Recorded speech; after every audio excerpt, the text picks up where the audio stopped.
अध्याय 1076 तुम मुनाफाखोर। अध्याय 1076 तुम मुनाफाखोर। एक जीवन का बदला दूसरे जीवन से चुकाने के लिए जब तक वह सहमत हो वह अब उस पर कुछ भी बकाया नहीं रखेगी। निंगशी आसानी से मान गई क्योंकि उसने वैसे भी पीरियड्स का जिक्र नहीं किया था। उसके इतने सारे एक्स प्रेमी थे तो वो भी बस लिस्ट में एक और नाम था। उसके सहमत होने के बाद वह अगले दिन निर्णायक रूप से भाग निकली। थियाथी युनशेन के साथ उसके एक दिन के रिश्ते के पीछे की सच्चाई थी। तांग लैंग को निंगशी की असली कहानी के बारे में पता नहीं था। तो अब जो मैं देख रहा हूँ उससे तो तुम्हारी सुरक्षा पक्की है। फिर उसने आह भरते हुए कहा, अब तुम्हें पता चल गया है कि मुझे अपनी शराब का खर्चा तुमसे क्यों चाहिए, है ना? हो सकता है कि मैं जल्द ही अपनी तनख्वाह का कुछ हिस्सा गंवा दूं। निंगशी अविश्वास से उसे घूर रही थी। चिंता मत करो, तुम ऐसा नहीं कर पाओगे। तुमने कहा था न कि दुनिया का सबसे बेहतरीन और सबसे अचूक हथियार तुम्हारा शरीर है। तो प्लीज मुझे ट्रेनिंग देते रहो। कौन जाने वो पागल हो जाए और मेरी हड्डियां कुचलने पर उतारू हो जाए। मेरा तो कोई भरोसा करने वाला नहीं है। ठीक है, ये सच है, तुम्हें अभी भी मेरी जरूरत है। मैं तुम्हारा मालिक हूँ। तांग लैंग ने सिर हिलाया। हालांकि चूंकि तुम इतने उपयोगी नहीं हो और मेरी सुरक्षा अभी के लिए सुरक्षित है, इसलिए तुम्हारा दोगुना वेतन अब सामान्य दर पर वापस आ गया है। निंगशी मुस्कुराई। अरे तुम मुनाफाखोर, तुम्हें लगता है कि मैं जाकर तांग ये से अपना कार्ड वापस नहीं लूंगा, है ना? तांग लैंग चिल्लाया। अरे तुम कोशिश तो कर ही सकते हो, कोई तुम्हें रोक नहीं रहा। पर ये मत कहना कि मैंने तुम्हें याद नहीं दिलाया। पिछली बार जब मैं वहाँ पकड़ा गया था तो मैंने फर्स्ट सीनियर ब्रदर को अपनी बाहों पर कई नए निशानों के साथ देखा था। उसने जरूर खुद को किसी शैतानी ट्रेनिंग से गुजारा होगा। तुम्हारी आधी अधूरी ट्रेनिंग के मुकाबले मुझे लगता है तुम्हें अपना कार्ड वापस मिलेगा या अपनी जान दे देंगे। छोटी जूनियर बहन, मुझे अचानक महसूस हो रहा है कि मेरे वेतन समायोजन के बारे में आपका सुझाव उचित है। तांग लैंग ने तुरंत अपना रुख बदल दिया। लू शिन्यान अधीर हो गई। जैसे ही उसका प्रस्ताव पास हुआ उसने तुरंत अपनी दुकान खोल दी। इसके अलावा उन्होंने पहले दिन एक भव्य उद्घाटन समारोह का आयोजन किया जिसमें कई लोकप्रिय हस्तियों को आमंत्रित किया गया और लू कॉर्पोरेशन के समर्थन के कारण कई सामाजिक लोग उनका समर्थन करने के लिए आए। उसी समय स्पिरिट के स्टोर के बाहर निंग जुएलुओ और हिस्ट्री के मार्केटिंग मैनेजर स्टोर के पास कहीं खड़े थे। बॉस, ये यहाँ है। मैनेजर ने स्पिरिट के साइन की ओर इशारा किया। हिस्ट्री का भी इसी कॉम्प्लेक्स में एक स्टोर था, लेकिन उसकी लोकेशन स्पिरिट्स जितनी रणनीतिक नहीं थी। उनका रिटेलर एक सामान्य फैशन रिटेलर था और हालांकि वे बुरे नहीं थे, फिर भी उनका रुतबा और नाम लू कॉर्पोरेशन को कभी मात नहीं दे सका। जैसे ही उसने निंग जुएलुओ के चेहरे पर उदासी देखी, मैनेजर ने कहा, बॉस, हालांकि लू शिन्यान के पीछे लू कॉर्पोरेशन का नाम है, वह बेकार है। उसके सभी पिछले व्यवसाय घाटे में चले गए और उसके पूर्व साझेदार लगभग बर्बाद हो गए, इसलिए स्पिरिट के साथ उसका जुड़ाव स्पिरिट का दुर्भाग्य है। निंग जुएलुओ इस बात से खुश नहीं लग रही थी। उसे उनके व्यवसाय की जरा भी परवाह नहीं थी। बात यह थी कि स्पिरिट लू शिन्यान जैसे लोगों को आकर्षित करने में कामयाब रही थी। इसका मतलब ये था कि स्पिरिट भी इतिहास जितना ही लोकप्रिय था। निंग जुएलुओ ने अपने बगल वाले आदमी को ठंडेपन से देखा। तुम आत्मा को बढ़ने नहीं दे सकते, जो भी तरीका हो अपनाओ। अध्याय 1077 एक वास्तविक प्रतिभा। अध्याय 1077 एक वास्तविक प्रतिभा। आप आत्मा को लगातार बढ़ने नहीं दे सकते। आप जो भी तरीका अपना सकते हैं उसका उपयोग करें। समझ गया बॉस? जरा रुको और देखो, वे अभी भी मेरे खिलाफ जाने के लिए बहुत छोटे हैं। वह आदमी आत्मविश्वास से भरा हुआ लग रहा था। निंग जुएलुओ के चेहरे पर उस आदमी का दृढ़ निश्चय देखकर भाव भंग हो गए। यह आदमी एसिफ का पूर्व मार्केटिंग डायरेक्टर था, जो उद्योग जगत में एक जाना माना मार्केट मैनिपुलेटर था। उसने एसिफ को अनगिनत प्रतिस्पर्धियों को हराने में मदद की थी, इसलिए उसे अपने पक्ष में करने के लिए उसने जो दौलत खर्च की थी वह सार्थक थी। जहाँ तक उसकी बात है, उसके पास कुछ अधिक महत्वपूर्ण काम चल रहा था। यह निश्चित हो गया कि बुजुर्ग अपनी वसीयत लिखने जा रहे थे। कुछ ही दिनों में लू कॉर्पोरेशन के सीईओ के चचेरे भाई लू शिन्यान के नए स्टोर के खुलने की खबर जंगल की आग की तरह फैल गई। बहुत से लोग उसका समर्थन करने आए। उसके स्टोर की रणनीतिक स्थिति के अलावा शुरुआती कुछ दिनों में उसकी बिक्री सभी स्टोरों में सबसे ज्यादा रही। निंगशी को राहत मिली जब उसने देखा कि लू शिन्यान अच्छा कर रहा है। दुर्भाग्यवश ये स्थिति अधिक समय तक नहीं रही। स्पिरिट स्टूडियो के अंदर निंगशी के हाथ में लू शिन्यान के स्टोर की बिक्री रिपोर्ट थी। उसने थककर कियाओ वेइलान के ऑफिस की मेज पर सिर रख दिया। मैं गलत थी, इस बार सचमुच गलत थी। शुरुआत में बिक्री में हुई बढ़ोतरी के अलावा लू शिन्यान के फ्रेंचाइज स्टोर की बिक्री में भारी गिरावट आई थी और नुकसान बहुत अधिक था। सच में इतने सारे लोगों के समर्थन, एक रणनीतिक स्थान और पर्याप्त बैकअप के साथ भी वह इतना पैसा गंवा सकती है? क्या वह वाकई एक असली प्रतिभा है? वह ऐसा कैसे कर पाती है? निंगशी ने आह भरी। दरअसल कियाओ वेइलान को कुछ हद तक ऐसा होने की उम्मीद थी। उसने लू शिन्यान के प्रस्ताव को व्यक्तिगत रूप से पढ़ा था और पाया था कि योजना काफी ठोस थी, लेकिन व्यवसाय लोगों द्वारा चलाया जाता है। लू शिन्यान के बॉस होने के कारण उसके निर्णय का हर चीज पर असर पड़ेगा और अगर उसका क्रियान्वयन उसकी योजना से भटक गया तो प्रस्ताव निरर्थक हो जाएगा। इतना नुकसान होने के बाद लू शिन्यान ने निंगशी को इसके बारे में नहीं बताया और इससे निपटने की योजना बनाई, लेकिन संख्याएं झूठ नहीं बोल सकती। कियाओ वेइलान ने एक नजर में ही समस्या को पहचान लिया। जैसे ही उसे एहसास हुआ कि कुछ गड़बड़ है, उसने तुरंत निंगशी को बातचीत के लिए बुलाया। मैंने पहले भी जांच की है कि वह कैसे काम करती थी। पहले तो उसे घाटा बढ़ता ही जाता था। वह बिजनेस के प्रति जागरूक नहीं है, कियाओ वेलान ने बताया। वह न सिर्फ पीक सीजन और नॉर्मल सीजन में फर्क नहीं कर पाती थी, बल्कि अपनी बिक्री बढ़ाने के लिए लगभग हर हफ्ते प्रमोशन भी करती थी। हालांकि ऐसा लगता था कि वे काफी ग्राहकों को आकर्षित करते थे, लेकिन जैसे जैसे समय बीतता गया, एक महंगा ब्रांड सस्ता हो गया।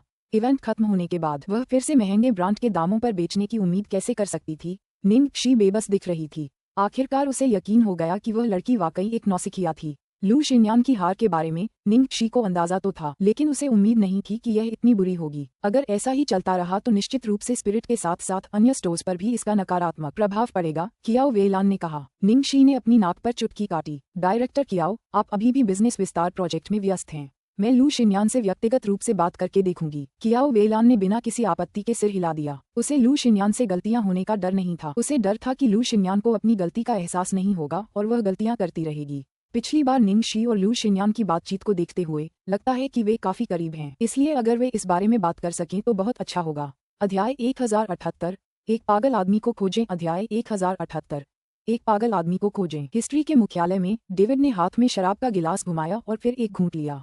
उसने खुशी से कहा, बॉस, जैसा मैंने पहले कहा, ब्रांड और लोकप्रियता एक चीज है और बिजनेस मैनेजमेंट दूसरी। चाहे उनका डिजाइनर कितना भी अच्छा क्यों न हो, वे हमारे लिए कोई खतरा नहीं है। अब जब तुमने खुद ही देख लिया है तो निश्चिंत हो जाओ। मार्केटिंग विभाग ने कहा कि लू शिन्यान बिल्कुल नौसिखिया है। उसने अब तक जितने भी बिजनेस संभाले हैं सब नाकाम रहे हैं। लू कॉर्पोरेशन की उस लड़की को तो बिल्कुल भी अंदाजा नहीं है कि फ्रेंचाइजी कैसे काम करती है। उसने एक के बाद एक घाटे वाले प्रमोशन किए, जिससे स्पिरिट अब एक और घटिया ब्रांड बन गया है। प्रमोशन खत्म होने के बाद जब लोग आना बंद कर देंगे तो वो फिर से कोई और प्रमोशन शुरू कर देगी। हा हा हा, डेविड जोर से हंसा। निंग ज़ुएलुओ ने एक लंबी पोशाक पहनी हुई थी। उसने खिड़की से बाहर तिरस्कार भरी नजरों से देखा। उन्हें लगा कि उन्हें एक मजबूत समर्थक मिल गया है और उन्होंने लू शिन्यान के जरिए लू कॉर्पोरेशन से जुड़ने की कोशिश की। वाह, पाने की बजाय अब उन्होंने बहुत कुछ खो दिया है। फिर भी उसे पहले से ही उम्मीद थी कि लू शिन्यान के साथ ऐसा ही होगा। इसमें हैरान होने वाली कोई बात नहीं थी। अरे हाँ, मैं आज तुमसे कुछ पूछने आया हूँ। क्या तुमने इस व्यक्ति के बारे में सुना है? निंग ज़ुएलुओ ने डेविड को एक इतालवी फैशन पत्रिका थमा दी। कवर पर डिजाइन देखकर डेविड की आंखें चमक उठीं, लेकिन जब उन्होंने डिजाइनर का धुंधला चेहरा देखा तो उनके भाव बदल गए। हान जियाओ, यद्यपि तस्वीर स्पष्ट नहीं थी, फिर भी वह बता सकता था कि वह वही था। क्या तुम उसे जानती हो? निंग ज़ुएलुओ ने उसके चेहरे पर स्पष्ट परिवर्तन देखकर पूछा। बॉस, ये हान जियाओ इटली में जन्मा चीनी है, पागल है। डेविड को मानो कुछ डरावना याद आ गया और उसका माथा पसीने से तर हो गया। मैं कुछ समय पहले इटली पढ़ाई करने गया था। हालांकि हान जियाओ प्रभावशाली था, लेकिन उसकी छवि खराब है। उसने अपने ही शिक्षक को धोखा दिया। उसका मिजाज हमेशा बदलता रहता है और वह बस वही करता है जो उसे पसंद है। डेविड ने हान जियाओ के बारे में पहले भी बहुत कुछ सुना था। हालांकि वह फैशन डिजाइन उद्योग में नया था, सब उसे द डेमन कहते थे, लेकिन डिजाइन में उसकी रुचि ज्यादा समय तक नहीं रही, इसलिए वह बहुत पहले ही गायब हो गया। अपनी रुचि खत्म होने के बाद उसने ये काम छोड़ दिया। वह उस आदमी को पहचान सकता था क्योंकि वह उससे पहले इटली में एक समारोह में व्यक्तिगत रूप से मिल चुका था और उसके दोस्तों ने उसे हान जियाओ के बारे में बताया था। तो फिर बहुत बढ़िया। मैंने सुना है कि वह हाल ही में चीन आया है। वह हमारे शहर में ही है। उसे ढूंढने में मेरी मदद करो। निंग ज़ुएलुओ मुस्कुराया। हान जियाओ को खोजें। डेविड कांप उठा। अगर वह उससे मिल भी गया तो वह जितना हो सके दूर भागना चाहेगा। एक पागल आदमी के साथ कौन रहना चाहेगा? बॉस, आप क्या कह रहे हैं? डेविड बेचैन हो गया। निंग ज़ुएलुओ हान जियाओ को क्यों ढूंढना चाहती थी? शायद मुझे इतिहास को अगले स्तर तक पहुंचाने के लिए उसकी जरूरत है, निंग ज़ुएलुओ ने सीधे तौर पर कहा। हालांकि इसमें एक पेचीदा बात थी, लेकिन तुम निश्चिंत रहो, तुम अपनी जगह पर बने रहोगे। चूंकि वह पागल है, इसलिए मैं शायद उसे 1 या 2 बार ही इस्तेमाल करूंगा। समझ गया। डेविड मुस्कुराया और खड़ा होकर अपने गिलास में शराब खत्म कर ली। अध्याय 1079 निजी मुलाकात। अध्याय 1079 निजी मुलाकात। वेस्ट सिटी मॉल में लू शिन्यान के स्टोर में तरह तरह के प्रमोशन चल रहे थे। निंग शी वहां पहुंची तो उसने सिर हिलाया। जब निंग शी दुकान में आए तो कुछ विक्रेता खुशी खुशी बातें कर रहे थे और जब निंग शी दुकान में आए तो उन्होंने उसका अभिवादन भी नहीं किया। यहाँ कोई है? निंग शी ने थोड़ा भौहें चढ़ाकर पूछा। फिर विक्रेतागण मुड़े और निंग शी की ओर देखने लगे। मुझे माफ करना, हम जल्दी ही काम से छुट्टी ले रहे हैं, कृपया कल फिर आइएगा, एक लंबे सेल्सपर्सन ने कहा। निंग शी ने जवाब दिया, अगर आप जल्दी ही काम से छुट्टी ले रहे हैं तो इसका मतलब है कि आप अभी तक छुट्टी पर नहीं गए हैं। वे थोड़े हैरान हुए, फिर निंग शी को गौर से देखा।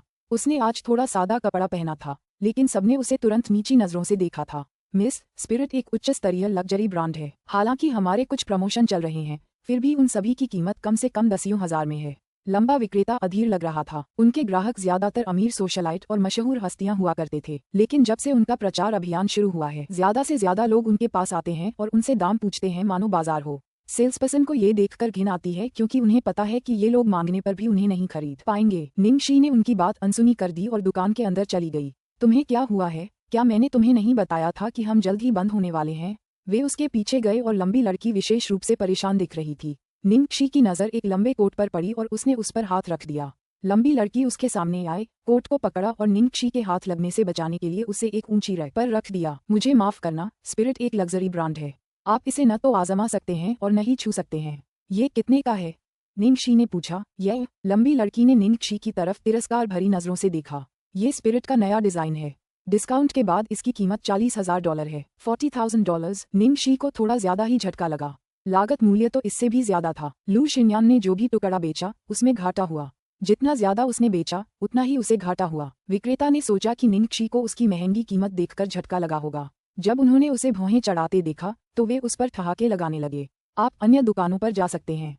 स्पिरिट के कपड़े विलासिता की परिभाषा हैं। वे सभी निंगशी को ऐसे देख रहे थे जैसे वह कोई गरीब दरिद्र महिला हो। अभी क्या समय हो गया है? क्या सचमुच बंद होने का समय हो गया है? निंगशी ने उन्हें ठंडी नजरों से देखा। ये तुम्हारा कोई काम नहीं है।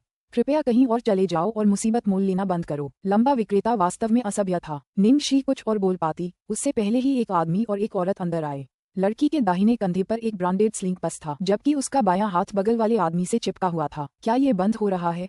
लड़की ने लंबे विक्रेता से पूछा। ओह बहन ली शुन, बिल्कुल नहीं। हम तुम्हारा इंतजार कर रहे हैं। लंबे विक्रेता ने निंगशी की बात अनसुनी कर दी और जल्दी से मुस्कुराते हुए ली शुन के पास गया। ली शुन ने निंगशी की तरफ देखा और फिर मुस्कुराने की कोशिश की। एक ऐसा ब्रांड जो विलासिता की परिभाषा माना जाता है। कोई आश्चर्य नहीं कि आप अनजान लोगों के आने से बचने के लिए अभी दुकान बंद करना चाहेंगी। अध्याय 1080 अत्यंत गंभीर समस्या। अध्याय 1080 अत्यंत गंभीर समस्या। तुम सही कह रही हो बहन ली शुन। हालांकि स्पिरिट अब प्रमोशन दे रही है, फिर भी ज्यादातर लोग उसे वहन नहीं कर सकते। कुछ लोग तो ऐसे भी हैं जो लग्जरी दुकानों में घुस जाते हैं और जब उन्हें लगता है कि किसी ने ध्यान नहीं दिया तो चोरी करने की तैयारी कर लेते हैं। फिर लंबे विक्रेता ने जानबूझकर निंगशी की ओर एक नजर डाली। बहन ली शुन, हमारे पास कुछ नए उत्पाद हैं। हमारे बॉस की छूट मुख्य शाखा की तुलना में बहुत अच्छी है। क्या आप देखना चाहेंगी? दूसरा विक्रेता उसके पास गया और कुछ नए डिजाइन पेश किए। तो फिर हम देख लेंगे। ली शुन अपने आदमी से चिपकी रही और विक्रेता के पीछे चली गई। अरे तुम अभी तक यहाँ क्यों हो? रास्ता मत रोको। उन्होंने निंगशी को एक तरफ धकेल दिया, जिससे वह बहुत निराश हो गई। फ्रेंचाइजी स्टोर के सभी सेल्सपर्सन को मुख्य शाखा से सीधे भुगतान किया जाता था, यहाँ तक कि लू शिन्यान के स्टोर को भी। निंगशी इस बार यूं ही नहीं आई थी। अब उसे एक बेहद गंभीर समस्या का एहसास हुआ। स्पिरिट ब्रांड को लोकप्रिय बनाने और बाजार में अपनी ब्रांड पोजीशनिंग स्थापित करने पर तो बहुत ज्यादा ध्यान दे रहा था, लेकिन उसने कर्मचारियों के प्रशिक्षण पर ध्यान नहीं दिया। चाहे सेल्सपर्सन हो या स्टोर मैनेजर, उन्हें दूसरी फ्रेंचाइजी में भेजे जाने से पहले मुख्य शाखा से उचित प्रशिक्षण मिलना चाहिए था। जब उन्होंने देखा कि निंगशी नहीं जा रही है तो सेल्सपर्सन ने उसकी अनदेखी की और दंपति को खाना परोसा। ये बहुत अच्छा लग रहा है। छूट के बाद इसकी कीमत कितनी है? ली शुन ने पूछा। बहन ली शुन, इस पर यह छूट काफी नहीं है। हमारे पास एक और है जो मुख्य शाखा से ताज़ा आया है। फिर लंबे विक्रेता ने एक सुंदर कोट निकाला। मैं आपको बता दूं, जब बॉस ने इसे मुख्य शाखा से लिया था तब इसकी कीमत $60,000 थी, लेकिन छूट के बाद इसकी कीमत $58,000 है। लंबा विक्रेता मुस्कुराया। मुझे कोशिश करने दो। लड़की ने जल्दी से उसे ली शुन के लिए पहन लिया। प्रिय, क्या यह मुझ पर अच्छा लग रहा है? ली शुन ने मुड़कर अपने बगल वाले आदमी से पूछा। बुरा नहीं है। ये तो उससे भी बेहतर लग रहा है जो तुमने हिस्ट्री से $120,000 में खरीदा था। वह आदमी प्यार से मुस्कुराया। स्पिरिट की तुलना हिस्ट्री से कभी नहीं की जा सकती। हिस्ट्री असली लग्जरी ब्रांड है। आप वहाँ कपड़े पहनकर भी नहीं देख सकते। ली शुन ने मुंह बनाया। लेकिन स्पिरिट तो ठीक ठाक है। आदमी ने कंधे उचका दिए। दोनों दुकानों के अपने अनुभव से स्पिरिट हिस्ट्री से काफी पीछे थी। हिस्ट्री के सेल्सपर्सन बहुत पेशेवर थे। ये बहुत अच्छा है, मुझे ये दे दो। ली शुन ने कोट उतार दिया। मुझे 1 मिनट का समय दो बहन ली शुन, मुझे लगता है कि मैं ये कोट और भी सस्ता खरीद सकता हूँ। लंबे विक्रेता ने उसे एक गुप्त मुस्कान दी, फिर फोन किया। मैनेजर, ये सबसे नया कोट है। ग्राहक इसे सस्ता चाहता है और आप जानते हैं कि हम वैसे भी अभी नए हैं। ठीक है, मैं समझ गया। लड़की ने कॉल खत्म की और ली शुन को आंख मारी। बहन, आखिरी छूट की कीमत $55,000 है। ये $3,000 की और छूट है। तुम सौदे पक्के करने में वाकई माहिर हो। अगली बार जब तुम मेरे घर आओगे तो मैं तुम्हें जरूर कुछ खास सेवा दूंगा। ली शुन संतुष्ट हो गया। बहन, हमारे रिश्ते को देखते हुए मैं निश्चित रूप से आपके लिए पैसे बचाना चाहूंगा। कपड़े पैक करने के बाद उन सभी ने ली शुन को बड़ी मुस्कान के साथ स्टोर से बाहर भेज दिया। अध्याय 1081 मुख्य शाखा से कार्मिक। अध्याय 1081 मुख्य शाखा से कार्मिक। तुम जा क्यों नहीं रही हो? हम दुकान बंद कर रहे हैं, लंबी सेल्समैन ने ठंडे स्वर में कहा जब उसने देखा कि निंगशी अभी भी वहां है। मुझे याद है कि स्पिरिट एक उच्च स्तरीय स्टोर है और वहाँ चीजें ट्राई करना मना है। निंगक्षी ने अपने सामने खड़े इस घमंडी विक्रेता को चुनौती भरी नजरों से देखा। तुम्हारे अलावा कोई भी कोशिश कर सकता है। अभी चले जाओ वरना मैं सुरक्षा गार्ड को बुला रहा हूँ। अन्य दो विक्रेता वहां गए और आश्चर्य व्यक्त किया कि यह महिला कहाँ से है और वह यहाँ से क्यों नहीं जा रही है। निंगक्षी ने उनका मजाक उड़ाया, मुझे अपना बॉस लाओ। मालिक, तुम्हें क्या हुआ है? तुम अपने आप को क्या समझते हो? क्या आप यहाँ मुसीबत ढूंढने आए हैं? क्या तुम मेरी बॉस की पहचान जानते हो? तुम उसे देखने के लिए खुद को क्या समझते हो? एक सेल्सगर्ल बाहर गई और सुरक्षा गार्ड को बुलाया। गार्ड, वह अंदर आए है और मुसीबत ढूंढ रही है, प्लीज उसे बाहर निकालो। लंबी सेल्स पर्सन ने निंगक्षी को घूरा जब उसने सिक्योरिटी गार्ड को अंदर आते देखा। क्या हो रहा है? क्या हुआ? इससे पहले कि सुरक्षा गार्ड कुछ कह पाता, एक अधेड़ उम्र की महिला अंदर आई। मैनेजर गु यू, आप इतनी देर से यहाँ क्यों आए हैं? जैसे ही वह मध्यम आयु वर्ग की महिला अंदर आए, विक्रेता उसके पास गए। मैनेजर गु, यह अनजान महिला हमारे स्टोर में काफी देर तक रुकी रही। उसने बस दाम पूछे और कुछ नहीं खरीदा। मुझे शक है कि वह हमारे कपड़े चुराना चाहती होगी। क्या हमने पहले भी कुछ कपड़े नहीं खोए थे? ठीक है, पूरे मॉल में हाल ही में बहुत सारी चोरियां हुई हैं, ब्रांडेड जूतों से लेकर बैग तक।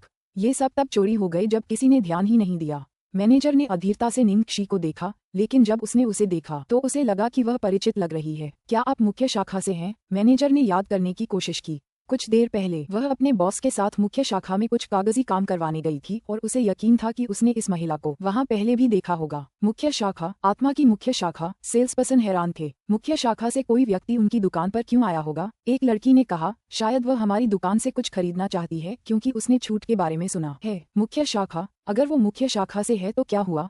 हम तो उससे भी ज्यादा अमीर हो सकते हैं। देखो उसने कितने घटिया कपड़े पहने हैं। वो हमारे स्टोर से चीजें नहीं खरीद सकती, भले ही उन पर छूट हो। लंबे सेल्स गाइड ने कहा। निंगक्षी को अब अपने जैसे लोगों से कोई परहेज नहीं था। उसने स्टोर मैनेजर की तरफ देखा और फिर लू शिन्यान को बुलाया। मेरे बड़े बॉस, बहुत देर हो चुकी है, क्या हम इस बारे में कल बात कर सकते हैं? लू शिन्यान की आवाज ऐसी थी जैसे वह सो रही हो। अभी अपनी दुकान पर आ जाओ। अगर मैं 10 मिनट में तुमसे नहीं मिला तो तुम कल अपनी दुकान बंद कर सकते हो। निंगक्षी ने लू शिन्यान को बात करने का कोई मौका नहीं दिया और तुरंत कॉल समाप्त कर दी। मैनेजर और कुछ सेल्स गाइड हक्के बक्के रह गए। उन्हें पता ही नहीं था कि निंगक्षी अभी लू शिन्यान से बात कर रही थी। लू शिन्यान ने इस बार तेजी से काम किया और 10 मिनट के भीतर ही उसकी दुकान पर पहुंच गया। स्टोर मैनेजर और सेल्सपर्सन अपने बॉस का अभिवादन करने के लिए आगे बढ़े, जो अचानक वहां आ गए थे। ऐसी क्या जरूरत है कि तुम्हें अभी मेरी जरूरत है? क्या हुआ? क्या हम इस बारे में फोन पर बात नहीं कर सकते? लू शिन्यान ने निंगक्षी की ओर देखते हुए नाखुशी से शिकायत की। अध्याय 1082, परिणाम भुगतो। अध्याय 1082, परिणाम भुगतो। लू शिन्यान की बात सुनकर स्टोर के कर्मचारी पूरी तरह से दंग रह गए। क्या उनका बॉस सचमुच इस महिला को जानता था? लू शिन्यान, ये लोग तुम्हारे स्टोर में कहाँ से मिले? क्या मुख्य शाखा ने तुम्हें कुछ पेशेवर सेल्सपर्सन नहीं दिए थे? निंगक्षी ने सेल्स गाइड और मैनेजर की तरफ देखा। मैंने उन्हें काम पर रखा है। यह मेरी अपनी दुकान है, इसलिए जाहिर है मैं खुद ही लोगों की भर्ती करूंगा, तभी इसे मेरा अपना प्रयास माना जाएगा। लू शिन्यान ने गर्व से निंगक्षी को देखा। लड़की का तर्क सुनकर निंगक्षी लगभग बेहोश हो गई। उसने गहरी सांस ली। बदल दो इन्हें सबको, मैं तुम्हारे लिए मुख्य शाखा से लोगों को चुन लूंगी, बस प्रोटोकॉल का पालन करो। निंगक्षी का स्वर उग्र था और उसने लू शिन्यान को कुछ भी कहने का मौका नहीं दिया। ठीक है, आप बॉस हैं, आप जो कहेंगे मैं वही करूंगा। लेकिन क्या हुआ? लू शिन्यान की भौहें थोड़ी सिकुड़ गईं। उसे अंदाजा हो गया था कि क्या हुआ होगा। निंगक्षी ने दुकान में आते ही जरूर कुछ गड़बड़ियां देखी होंगी, वरना वो इतना गुस्सा नहीं होती। खैर, लू शिन्यान को बहुत ग्लानि हो रही थी। हालांकि उसकी वित्तीय रिपोर्ट में ऊपर से अच्छी कमाई दिख रही थी, लेकिन वह घाटे में थी। बहुत सारा पैसा। बिग बॉस, मुख्य शाखा से बॉस। कुछ सेल्स गाइड्स को यकीन ही नहीं हुआ। यह महिला स्पिरिट की संस्थापक थी। वे तो एकदम से चौंक गए। उन्होंने कभी सोचा भी नहीं था कि बॉस अचानक स्टोर में आ जाएगी। स्टोर मैनेजर को ऐसा लगा था जैसे उसने निंगक्षी को पहले भी देखा हो, लेकिन वह यह नहीं जानती थी कि निंगक्षी स्पिरिट की संस्थापक थी। लू शिन्यान का व्यवहार नर्म और शांत हो गया था, इसलिए निंगक्षी की आवाज धीमी हो गई। और अपने सारे प्रमोशन रद्द कर दो। कल जाकर डायरेक्टर कियाओ से मिलो, उससे फ्रेंचाइजी चलाना सीखो। हम रद्द? मैंने अपनी पूरी बुद्धि से इन अभियानों का विचार बनाया है। लू शिन्यान उदास लग रहा था। निंगक्षी का मुंह फड़क उठा। मेरी प्यारी, तुमने अपनी सारी बुद्धि सिर्फ पैसे गंवाने के लिए लगा दी? लू शिन्यान के चेहरे पर मुस्कान आ गई। तुम्हें पता चल गया? अरे नहीं, उसकी पोल खुल गई। 3 दिन में। मैं चाहती हूँ कि तुम योजना और हमारे प्रोटोकॉल का सख्ती से पालन करो, अगर नहीं तो तुम्हें इसके परिणाम भुगतने होंगे। निंगक्षी बिना कर्मचारियों की तरफ देखे ही दुकान से चली गई। वे सभी तब हैरान रह गए जब उन्होंने लू शिन्यान के प्रति निंगक्षी का रवैया देखा। लू शिन्यान लू टिंगजियाओ की चचेरी बहन थी, फिर भी निंगक्षी उस पर चिल्लाई थी। यह महिला वास्तव में कौन थी? क्या हुआ? लू शिन्यान ने निंगक्षी के जाने के बाद अपने लोगों को घूरते हुए गुस्से से पूछा। बॉस, मुझे कुछ नहीं पता। जब मैं वापस आया तो बड़े बॉस पहले से ही नाराज थे, जरूर उन्हीं की वजह से। स्टोर मैनेजर ने जिम्मेदारी पूरी तरह से टाल दी। एक सेल्सगर्ल ने सच बताया। सब कुछ सुनने के बाद लू शिनयान ने मैनेजर सहित सभी को तुरंत नौकरी से निकाल दिया। अध्याय 1083 दिलचस्प व्यक्ति। अध्याय 1083 दिलचस्प व्यक्ति। लू शिनयान की दुकान से निकलने के बाद निंगशी को सिरदर्द हो गया। वह बहुत असहाय महसूस कर रही थी। 6 फ्रेंचाइजी स्टोर, लेकिन सिर्फ लू शिनयान की दुकान ही इतनी बुरी चल रही थी। उस स्तर के मैनेजर और सेल्स पर्सन और एक शौकिया मालिक के साथ दुकान देर सवेर बंद ही हो जाती। अच्छी बात यह रही कि निंगशी को इसके बारे में पहले ही पता चल गया। धम्मा। जब निंगशी गहरी सोच में डूबी हुई थी, तभी एक व्यक्ति अचानक उसके पास से गुजरा और उससे टकरा गया, जिससे वह लगभग गिर गई। मुझे माफ करना, महिला, क्या आप ठीक हैं? वह व्यक्ति रुक गया और निंगशी को गिरने से बचाने के लिए उसे पकड़ लिया। निंगशी ने सिर हिलाया। मैं ठीक हूँ। एहलेदी, तुम तो बहुत फुर्तीली लग रही हो। क्या तुमने पहले कभी मार्शल आर्ट सीखा है? उस आदमी ने उत्सुकता से उसकी ओर देखा। निंगशी अपनी आंखें घुमाए बिना नहीं रह सकी। आखिर वह कहाँ से था जो उसे किसी बूढ़े आदमी की तरह लेडी कह रहा था? हाँ, मुझे खुशी है कि तुम ठीक हो। मुझे भागना है। वह आदमी मुस्कुराया और पीछे मुड़कर देखा। उसकी मुस्कान और गहरी होती गई। भाग जाना? निंगशी ने अपना सिर झुकाया और प्रश्नवाचक दृष्टि से अपनी भौहें उठाईं। निंगशी कुछ कह पाती, उससे पहले ही पीछे से दौड़ते हुए कई लोगों के कदमों की आहट सुनाई दी। लगभग 1 दर्जन लोग उनकी दिशा में दौड़ रहे थे। क्या वे आपके दुश्मन हैं? निंगशी हैरान रह गई। आखिर वह कौन था जो आधी रात को 1 दर्जन लोगों द्वारा उसका पीछा किया जा रहा था? हाँ, वह आदमी हंसा। मैं उन्हें नहीं जानता, पर मैंने देखा कि वे एक दूसरे से काफी अच्छी तरह लड़े। काफी देर तक वे विजेता का फैसला नहीं कर पाए, इसलिए मैंने उन्हें हरा दिया। कौन जानता था कि उनके पास बंदूकें होंगी? हाँ, मैं कितना भी अच्छा क्यों न हूँ, गोलियों से तेज तो नहीं हो सकता। ओह, तो फिर तुम अब तक क्यों नहीं मरे? निंगशी उस आदमी के बेशर्मी भरे रवैये से प्रभावित हुई। उसने कुछ लोगों को नाराज किया था और दर्जनों लोगों ने उसका पीछा भी किया था। फिर भी वह सख्ती से पेश आ रहा था और लोग तो अकेले ही लड़ रहे थे, तो उसने खुद को इसमें क्यों शामिल किया? क्या वह मुसीबत मोल ले रहा था? अलविदा महोदया, मुझे जाना होगा। जब वह आदमी भागने वाला था, निंगशी ने उसे रोक लिया। मेरे पीछे आओ। निंगशी ने उस आदमी को घसीटा और उसे एक एसयूवी के नीचे धकेल दिया। तुम क्या कर रहे हो? वह आदमी उसकी हरकत से हैरान रह गया। निंगशी ने मुस्कुराते हुए उसकी तरफ देखा। किस्मत तुम्हारे साथ है। मुझे तुम्हारा साहसिक रवैया पसंद है और वह सब कुछ जिसमें उसकी रुचि थी। संयोगवश यह आदमी उन सबका स्वामी बन गया। निंगशी ने उससे बात करना बंद कर दिया। वह कार के सामने खड़ी हो गई और उस आदमी को उसके पीछा करने वालों की नजरों से बचा लिया। थोड़ी ही देर में दर्जनों लोग उसके पास पहुंच गए। प्रथम वरिष्ठ भाई। निंगशी की आंखें खुली की खुली रह गईं जब उसने चश्मे से फ्रेम किए एक परिचित चेहरे को देखा। सबसे आगे वाला आदमी तांग ये था।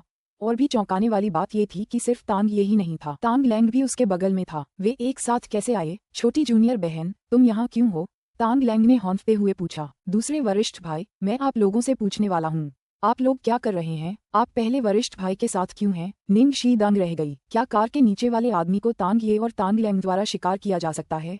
सच में? आखिर वो आदमी कौन था जो तांग ये और तांग लैंग को एक दूसरे के साथ सहयोग करने के लिए राजी कर पाया? उफ, अभी अभी उस आदमी ने बताया कि उसने 2 लोगों को लड़ते हुए देखा और उसने उन्हें पीट दिया, क्योंकि काफी देर तक विजेता का फैसला नहीं हो पाया था। क्या वो जिन लोगों की बात कर रहा था, वो पहले बड़े भाई और दूसरे बड़े भाई हो सकते हैं?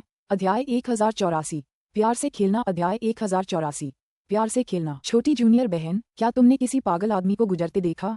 तांग ये की ठंडी आंखें चश्मे के पीछे से निंगशी को प्रश्नवाचक दृष्टि से देख रही थीं। निंगशी बेवकूफ नहीं थी। तांग ये जिस पागल आदमी की बात कर रही थी, वह वही था जो कार के नीचे था। आंतरिक संघर्ष के एक कठिन क्षण के बाद निंगशी ने सिर हिलाया। कहाँ? तांग ये और तांग लांग अचानक सतर्क हो गए और उनका ध्यान निंगशी पर केंद्रित हो गया। यहीं? निंगशी ने अपना सिर तांग लैंग और तांग ये की ओर झुकाया। कहाँ? तांग ये ने घूमकर पूछा। ये रहे 2 पागल मेरे सामने। निंगशी ने गंभीरता से उनकी ओर देखा। तुम शरारती छोटे बदमाश, हम तुमसे कुछ गंभीर बात पूछ रहे हैं। तांग लैंग चिल्लाया। आज रात जल्दी वापस चले जाओ, यहाँ सुरक्षित नहीं है। तांग ये ने भावशून्यता से कहा। उसकी जिज्ञासा बढ़ती गई। आखिर कार के नीचे वाला आदमी कौन था और वह कैसे पहुंच गया? क्या बड़े भाई को उसके बारे में पता था? दूसरे बड़े भाई, क्या हुआ? निंगशी ने पूछा। अभी मैं तुम्हारे पहले बड़े भाई के साथ प्यार से खेल रहा था कि अचानक एक पागल आदमी बीच में आ गया और बोला कि वह हमें सलाह देना चाहता है। उसने हम दोनों से झगड़ा भी किया। तांग लैंग सचमुच नाराज हो गया। आखिर प्यार से खेलना क्या होता है? निंगशी का चेहरा उदास हो गया। तो फिर तुम दोनों हार गए? क्या वह सचमुच तांग लैंग और तांग ये को देख रही थी? निंगशी हैरान थी। टैंग ये हार रहे हैं, टैंग लैंग भी हार रहा है। टैंग ये और टैंग लैंग दोनों हार गए थे। तांग लैंग थोड़ा असहज लग रहा था। उसने निंगशी के सिर पर हल्के से थप्पड़ मारा। बकवास, तुम्हारा पहला बड़ा भाई हार गया, मैं नहीं। मैं समझती हूँ, लेकिन तुम्हें इतने सारे लोगों की क्या जरूरत है? निंगशी ने अपने पीछे खड़े दर्जन भर लोगों की तरफ देखा। यदि वह सचमुच जीत सकता था तो उसे अपने पीछे लोगों की आवश्यकता क्यों थी? वे यहाँ इसलिए हैं ताकि हम उसे आसानी से ढूंढ सकें। वैसे भी मेरे पास अब रुकने और बातें करने का समय नहीं है। तांग लैंग को एहसास हुआ कि यह लड़की कुछ गलत करने की फिराक में है। चलो चलें। तांग लैंग मुड़ा और चला गया क्योंकि वे उस आदमी को खो चुके थे। उसने तांग लैंग की तरफ देखने की भी जहमत नहीं उठाई। अरे तुम कहाँ जा रहे हो? अभी काम खत्म नहीं हुआ है, मुझे मेरा कार्ड वापस दो। तांग लैंग उस पर चिल्लाया। मेरे प्यारे दूसरे वरिष्ठ भाई, यदि आप अधिक प्रयास नहीं करेंगे तो प्रथम वरिष्ठ भाई शायद आपको फिर से नहीं ढूंढेंगे, क्योंकि ऐसा लगता है कि कुछ और दिलचस्प बात सामने आ गई है। तांग लैंग को उस पागल की याद आ गई और उसका चेहरा उदास हो गया। चले जाओ, थोड़ी और ट्रेनिंग से मैं उसे फौरन खत्म कर सकता हूँ। तांग ये और तांग लांग के जाने के बाद निंगक्षी की जिज्ञासा बढ़ती जा रही थी। कार के नीचे वो आदमी आखिर कौन था? निंगक्षी तांग ये और तांग लांग की क्षमताओं से अच्छी तरह वाकिफ थी। अगर वे दोनों साथ होते तो उस पागल से कैसे हार जाते? जब निंगक्षी इस बारे में सोच रही थी तभी एक शक्तिशाली हथेली ने उसके कंधे पर सहजता से थपथपाया। निंगक्षी अचानक हुए संपर्क से आश्चर्यचकित हो गई और उसने तेजी से अपने पीछे एक किक मारी। आश्चर्य की बात ये थी कि उसकी सहज किक चूक गई। एक काली परछाई अमानवीय गति से हवा में घूम रही थी। अगर निंगक्षी जंगल में होती तो वह निश्चित रूप से यह मान लेती कि वह कोई जानवर है। महिला, आप वास्तव में अच्छी तरह से प्रशिक्षित हैं। वह आदमी आसानी से उसके हमले से बच गया और अचानक उसके सामने खड़ा हो गया। निंगक्षी सहज भाव से पीछे हट गई। यह आदमी बहुत खतरनाक है, बहुत खतरनाक। अध्याय 1085। उसे कभी भी समाप्त कर दो। अध्याय 1085। उसे कभी भी समाप्त कर दो। वे दोनों आपके वरिष्ठ भाई हैं। वे कुछ खास नहीं हैं। आदमी ने कर्कश और डरावने तरीके से हंसते हुए मजाक उड़ाया। तुम कौन हो? निंगक्षी ने उस आदमी की ओर देखा। उसकी इंद्रियां सतर्क हो गईं। मेरा नाम हान जियाओ है, तुम्हारा क्या नाम है? हान जियाओ ने उसे देखकर आधा मुस्कुराया। मैं निंगक्षी हूँ। वह कोई बुरा आदमी नहीं लग रहा था, इसलिए निंगक्षी थोड़ी निश्चिंत हो गई। उसे हान जियाओ इतना डरावना इसलिए लगा क्योंकि तांग ये और तांग लैंग के ऊंचे मानकों को जानते हुए भी वह उन्हें हरा सकता था। उसके लिए इस बात पर यकीन करना बेहद मुश्किल था। लेडी, आपने मुझे बचा लिया, इसलिए ये खाना मेरी जिम्मेदारी है। उसने देखा कि हान जियाओ की आंखें कभी कभी एकदम साफ दिखती थीं तो कभी कभी उनमें एक शैतानी आकर्षण भरा होता था। उसकी एक नज़र किसी की भी रूह कंपा सकती थी। कोई बात नहीं, मैं थोड़ी व्यस्त हूँ। निंगक्षी ने हान जियाओ के निमंत्रण को अस्वीकार कर दिया। उसने अभी अभी अनजाने में उसे बचा लिया था। अब जब उसे पता चल गया था कि तांग लैंग और तांग यही उसका पीछा कर रहे हैं तो वह अब उसके साथ ज्यादा उलझना नहीं चाहती थी। हालांकि चूंकि वह पहले ही उसकी मदद कर चुकी थी इसलिए वह उसका काम तमाम कर देगी। नहीं, बिल्कुल नहीं, मैं कभी दूसरों का एहसानमंद नहीं होता। अगर तुम खाना नहीं चाहती तो मैं तुम्हें कुछ आत्म सुधार करने में मदद कर दूं।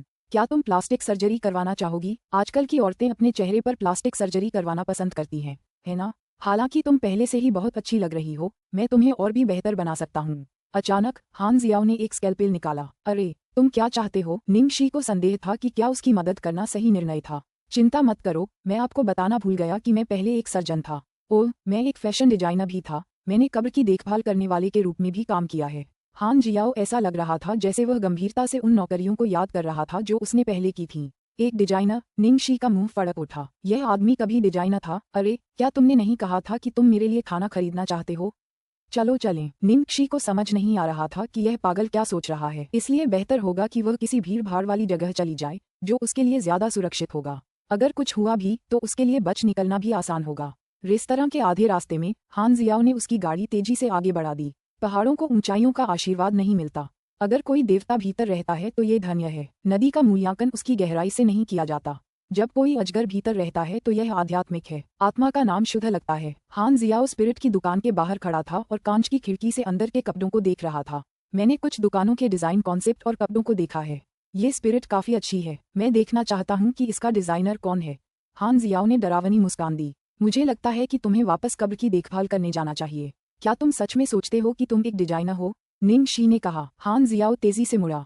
लेडी, मानो या न मानो, स्पिरिट का डिजाइनर मेरे स्तर के आसपास भी नहीं है। मैं उसे कभी भी खत्म कर सकता हूँ। मुझे तुम पर विश्वास है, निंगक्षी ने सहमति जताते हुए कहा। मुझे विश्वास है कि अपनी छुरी से तुम जब चाहो उसे खत्म कर सकते हो। निंगक्षी को यकीन था कि गोंग शानगजे उसे कभी भी लड़ाई में नहीं हरा पाएगा। और कृपया मुझे लेडी कहकर मत बुलाइए, मुझे निंगक्षी कहिए। निंगक्षी ने कुछ और कहने से पहले ही उसे टोक दिया। हान जियाओ ने निंगक्षी को धूर्त मुस्कान के साथ देखा। तुम बहुत साहसी हो। इससे पहले किसी ने मुझसे इस तरह बात नहीं की। ठीक है, क्या तुम कब्र की देखभाल करने वाली नहीं हो? मरे हुए लोग जिंदा लोगों से बात करने में अक्सर शर्माते हैं। निंगक्षी को लगा जैसे वह किसी पागल आदमी से बात करके पागल हो रही है। हान जियाओ ने निंगक्षी से तब तक बात करना बंद कर दिया जब तक वे 24 घंटे खुले रहने वाले केएफसी आउटलेट पर नहीं पहुंच गए। मैं तुम्हारे लिए यहीं खाना बनाऊंगा। हान जियाओ ने फिर निंगक्षी को अंदर खींच लिया। अध्याय 1086। भाई, तुम सचमुच रचनात्मक हो। अध्याय 1086। भाई तुम सचमुच रचनात्मक हो। 2 हैमबर्गर और 2 दूध वाली चाय। कृपया अपने जीवन रक्षक को केएफसी में भोजन कराना। भाई आप सचमुच रचनात्मक हैं। भुगतान करने के बाद हान जियाओ सचमुच 2 हैमबर्गर और 2 कप दूध वाली चाय ले आया। निंग शी के अजीब भाव देखकर हान जियाओ मुस्कुराया। रात में इतना मत खाओ वरना मोटी हो जाओगी। निंग शी ने जवाब देने की जहमत नहीं उठाई। पहले तो अंधेरा था लेकिन अब निंग शी हान जियाओ का चेहरा साफ देख सकती थी। उसके लंबे काले बाल कमर तक लटक रहे थे और उनके गुच्छे झरनों की धाराओं की तरह बिखरे हुए थे। उसकी भूरी आंखें एक रहस्यमय आध्यात्मिक आभा से भरी हुई थीं और बिल्कुल शीशे की तरह साफ थीं। वे उसकी लंबी पलकों के नीचे से झांक रही थीं जिससे वह बेहद खूबसूरत लग रहा था। निंग शी का दिल एक पल के लिए उसके सीने में धंस गया। उसने कसम खाई कि उसने आज तक किसी इतने खूबसूरत आदमी को नहीं देखा। इस हान जियाओ का शांत होने से कोई लेना देना नहीं था। उसका वर्णन करने के लिए केवल एक ही शब्द था, सुंदर। यदि हान जियाओ ने बोलने के लिए अपना मुंह नहीं खोला होता तो वह कभी नहीं जान पाती कि वह एक आदमी था। निंग शी को खुद पर शक होने लगा। हो सकता है हान जियाओ की आवाज थोड़ी ज्यादा मर्दाना हो और वो असल में एक औरत हो। निंग शी उसे घूरती रही और सोचती रही कि वह वास्तव में पुरुष है या महिला। थोड़ी देर बाद हान जियाओ खड़ा हुआ और बोला, लेडी निंग, आज रात आपकी मदद के लिए धन्यवाद। हालांकि आप बस काम में व्यस्त थीं। मुझे तुम्हें उन्हें दे देना चाहिए था। निंग शी ने जवाब दिया, यह मेरा संपर्क है लेडी निंग, अगर आपको कोई समस्या हो तो मुझे फोन करें। मुझे लगता है कि एक हैमबर्गर और थोड़ी दूध वाली चाय आपके पैसे चुकाने के लिए काफी नहीं है। हान जियाओ ने निंग कसी का फोन छीन लिया और उसे सुरक्षित रखने के लिए अपना संपर्क नंबर डाल दिया। फिर उसने फोन निंग कसी को वापस कर दिया। इससे पहले कि निंग शी कुछ कह पाती, हान जियाओ मुड़ा और गायब हो गया। पहला वरिष्ठ भाई और दूसरा वरिष्ठ भाई गलत नहीं है। हान जियाओ वास्तव में एक पागल आदमी है। उससे बात करने के बाद निंग शी का दिमाग खराब हो गया। वह उससे दोबारा कभी नहीं मिलना चाहती थी। रात को अपने घर लौटने के बाद निंग शी जल्द ही इस बारे में भूल गई। जैसे ही वह नहाने जा रही थी उसे अपने दादाजी का फोन आया। मैं ठीक हूँ। लिटिल ट्रेजर भी अच्छा कर रहा है। मुझे पता है, मैं कल जाऊंगा। बुजुर्ग ने उसे फोन करके बताया था कि वह कल अपनी वसीयत लिखने जा रहे हैं और कहा था कि उसे आना होगा। निंग शी को कोई आश्चर्य नहीं हुआ। जैसी कि उम्मीद थी, निंग याओहुआ ने पिछले दिनों इस मामले को लेकर उससे संपर्क किया था। नहाने के बाद निंग शी जल्दी सोने चली गई। उसने सुना कि बहुत समय से खोई हुई आंटी निंग क्यूतोंग भी वापस आ गई हैं। कल शायद तूफान आएगा। अगली सुबह निंग शी ने वही फूलों वाली ड्रेस पहनी जो उसने कुकिंग शो में पहनी थी। उसने अपना बैग उठाया और निंग के घर की ओर चल पड़ी। मिस शी, स्वागत है। एल्डर मास्टर ने कहा है कि जब आप आएं तो अध्ययन कक्ष में उनसे मिलें। शायद आज वह BMW चला रही थी या शायद इसलिए कि उन्हें पता था कि बुजुर्ग, जिनके मन में हमेशा से उसके लिए एक खास लगाव रहा है, अपनी वसीयत बना रहे थे ताकि उन्हें लगे कि शायद उन्हें उससे कोई फायदा हो। नौकरों ने उसे कभी मिस शी नहीं कहा था। निंग शी ने सिर हिलाया और फिर ऊपर चली गई। उसके जाने के बाद उसे यह अनुमान लगाने की भी जरूरत नहीं पड़ी कि ये लोग उसकी पीठ पीछे उसके बारे में कैसी कैसी बातें कहते होंगे। अध्याय 1087। असली मालिक को न पहचानना। अध्याय 1087। असली मालिक को न पहचानना। शी कितनी बेशर्म है। वह पालक बेटी के रूप में उनसे उनकी संपत्ति छीनने आई थी। ठीक है, सचमुच बेशर्म। ये लड़की अब अलग हो गई है। क्या तुमने इसका पहनावा देखा? ये हाल ही में एक बहुत ही लोकप्रिय ब्रांड है और काफी महंगा भी है। और तो और वो BMW चलाती है। उसके मोहक चेहरे को देखकर कौन जाने किस बूढ़े ने उसे अपनी रखैल बना रखा है। बूढ़े मास्टर क्या सोच रहे हैं? उनके पास पहले से ही मिस जुएलुओ है, फिर भी वह देहात से एक और लड़की को गोद लेना चाहते हैं। बहुत खुशी से बातें कर रहे हैं, है ना? लड़की कौन है? नौकरों का बड़ा झुंड खुशी से गपशप कर रहा था। तभी पीछे से एक ठंडी आवाज आई। सब चौंक गए और पीछे मुड़ गए। नौकरों का एक झुंड अपने मालिक की पूंछ काट रहा है ना? क्या यही निंग परिवार के नौकरों का आदर्श है? 30 साल की एक महिला ने उन्हें डांटा।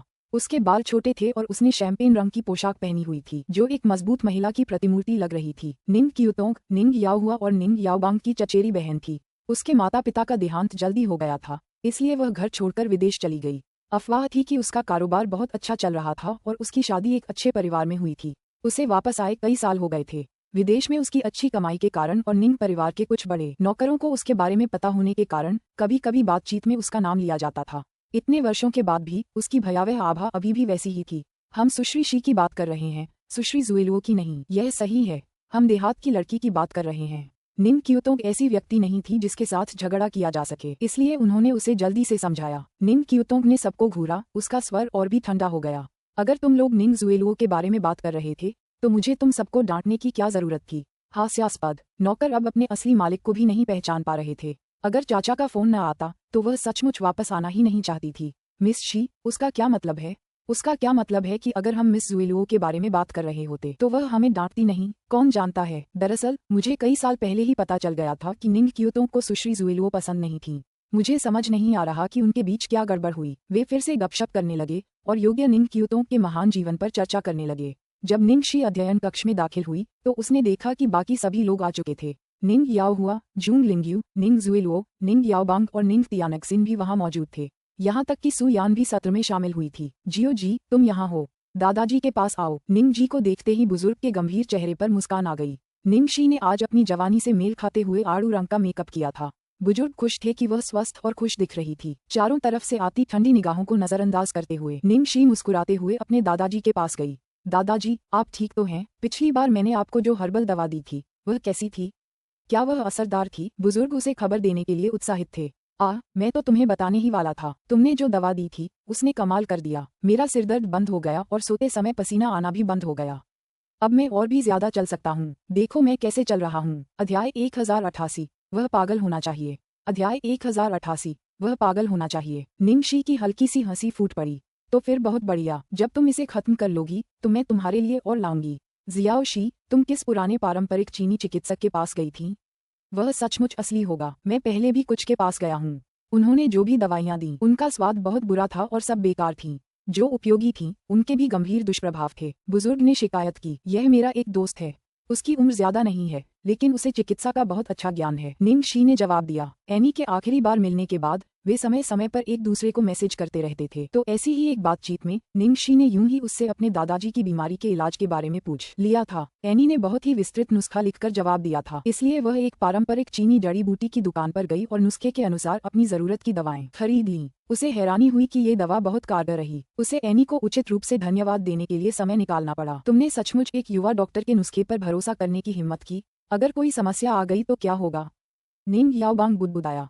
निंग याओहुआ ने उसे बीच में टोकते हुए कहा, क्या पिताजी ने नहीं कहा था कि यह प्रभावी है?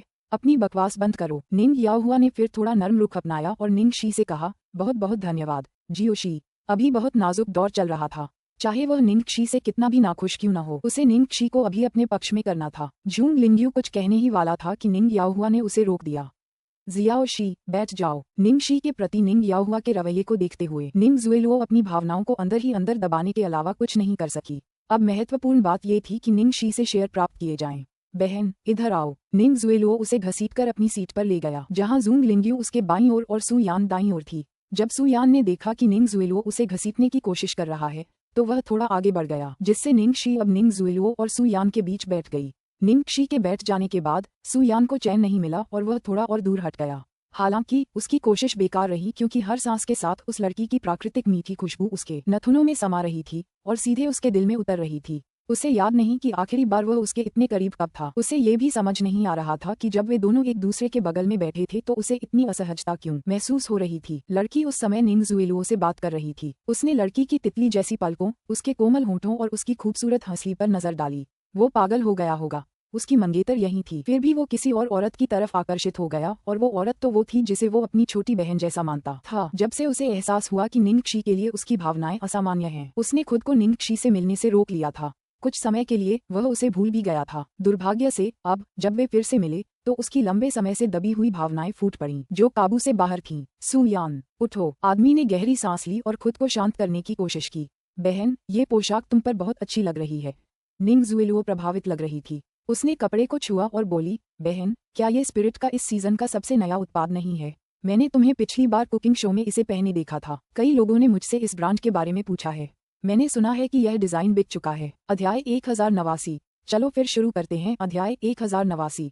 चलो फिर शुरू करते हैं। निंग शी के कुछ कहने का इंतजार किए बिना ही जूंग लिंग्यू ने पहले ही एक उदास भाव प्रकट कर दिया। वह जानती है कि स्पिरिट उसकी बहन की कंपनी की प्रतिद्वंदी है, फिर भी उसने जानबूझकर उनके कपड़े पहनकर उनका प्रचार किया। तुम हमेशा बाहरी लोगों की मदद करती रहती हो। जब निंग योहुआ ने ये सुना तो उसने जल्दी से बात को संभालने की कोशिश की और कहा, लड़कियों, जब वे अच्छे कपड़े देखती हैं तो अगर उन्हें पसंद आ जाए तो वे उन बातों पर ध्यान दिए बिना खरीद लेती हैं। लेकिन जियाओ शी, यह आत्मा हाल ही में तुम्हारी बहन के साथ बहुत बुरा व्यवहार कर रही है, इसलिए तुम्हें थोड़ा सावधान रहना चाहिए। अगर तुम्हें इस तरह का स्टाइल पसंद है तो अपनी बहन से बाद में कुछ कपड़े ले लेना। पिछली बार जब बहन हमारी दुकान पर खरीदारी करने आई थी तो मैंने उससे कहा था कि मैं उसे कुछ देना चाहती हूँ, लेकिन बहन निंग जुएलुओ ने अपनी बात पूरी नहीं की। फिर भी निंग याहुआ और जूंग लिंग्यू के लिए खाली जगह खुद ही भर देना काफी था। जूंग लिंग्यू का चेहरा घृणा से भरा था। तुम्हें उसकी परवाह क्यों करनी चाहिए? वह तो छोटी मोटी बात पर झगड़ा करती है और गुस्सा करती है। ये पता चला कि उसका पूरा जीवन छीन लिया जाना उसके लिए एक मामूली बात थी। निंगशी एक तरफ बैठी उन तीनों को नाटक की तरह देख रही थी और लगभग जोर से हंस पड़ी। वह उसे बहन कहती रही, पर उसे पता ही नहीं चला कि कब उसकी बहन बन गई। इससे ऐसा लग रहा था जैसे वे सचमुच एक परिवार थे, क्योंकि अब वे उससे नाता तोड़ने और उसे घर से निकालने की बात भूल चुके थे। जैसे ही उसने लड़की की अस्पष्ट मुस्कान देखी, जो रात के अंधेरे में कैक्टस के आलसी अल्पकालिक फूल की तरह थी, एक बार फिर सु यान का तर्क उसके नियंत्रण के पिंजरे को तोड़ दिया और वह लापरवाह महसूस करने लगा। जब निंगशी को अपने ऊपर एक उत्कट दृष्टि का एहसास हुआ, तो उसने अवचेतन रूप से मुड़कर देखा। जैसे ही उसकी नज़र उस लड़की से मिली, सु यान को लगा जैसे उसका दिल फटने वाला है। उसने खुद पर काबू पाने के लिए अपनी पूरी ताकत लगा दी थी। शांत स्वर में उसने कहा, मैंने कुछ दिन पहले तुम्हारा शो देखा था। तुम्हारी पाककला फिर से निखर गई है। जब उसने ये कहा, तो सु यान अपने दिल में एक उदासी महसूस किए बिना नहीं रह सका। एक समय था जब उसने उसके लिए खाना बनाना सीखा था, लेकिन अब उसे सिर्फ एक टेलीविजन शो के जरिए ही पता चला कि उसकी पाककला में सुधार हुआ है। निंगशी मुस्कुराई और बोली, सच में। स्वाभाविक रूप से जब सु यान ने उसकी ओर देखा तो उसकी आंखों में भावना और अस्पष्ट स्नेह की झलक दिखाई दी। अगर यह आदमी वफादार हो और निंग जुएलुओ से बेपनाह प्यार करे, तो वह अभी भी उसका थोड़ा और सम्मान कर सकती है। अफसोस की बात है, दरवाजे पर 3 बार दस्तक हुई। किसी ने धक्का देकर दरवाजा खोला और अंदर चला आया। कमरे में मौजूद सभी लोग देखने लगे। तभी उन्होंने निंग हुईयुआन को शांत और गर्वित भाव से टहलते हुए देखा। चाचा। निंग क्यूतोंग ने किसी और की ओर नहीं देखा और केवल बड़े को नमस्कार किया। हुईयुआन आ गई है। जब बुजुर्ग ने अपनी भतीजी को, जिसे उसने बरसों से नहीं देखा था, देखा, तो वह खुद को पछताए बिना नहीं रह सका। कम से कम उसे ये जानकर तसल्ली तो हुई कि बाहर उसकी जिंदगी अच्छी चल रही है। दोनों के बीच थोड़ी बातचीत के बाद बुजुर्ग ने भीड़ पर नजर दौड़ाई और फिर कहा, चूंकि सभी लोग यहाँ हैं, तो चलिए शुरू करते हैं। उसके इतना कहते ही सबके चेहरे पर गंभीरता छा गई। एक दूसरे की तरफ देखने के बाद वे धीरे से उठे और लंबी अंडाकार मेज पर जाकर बैठ गए।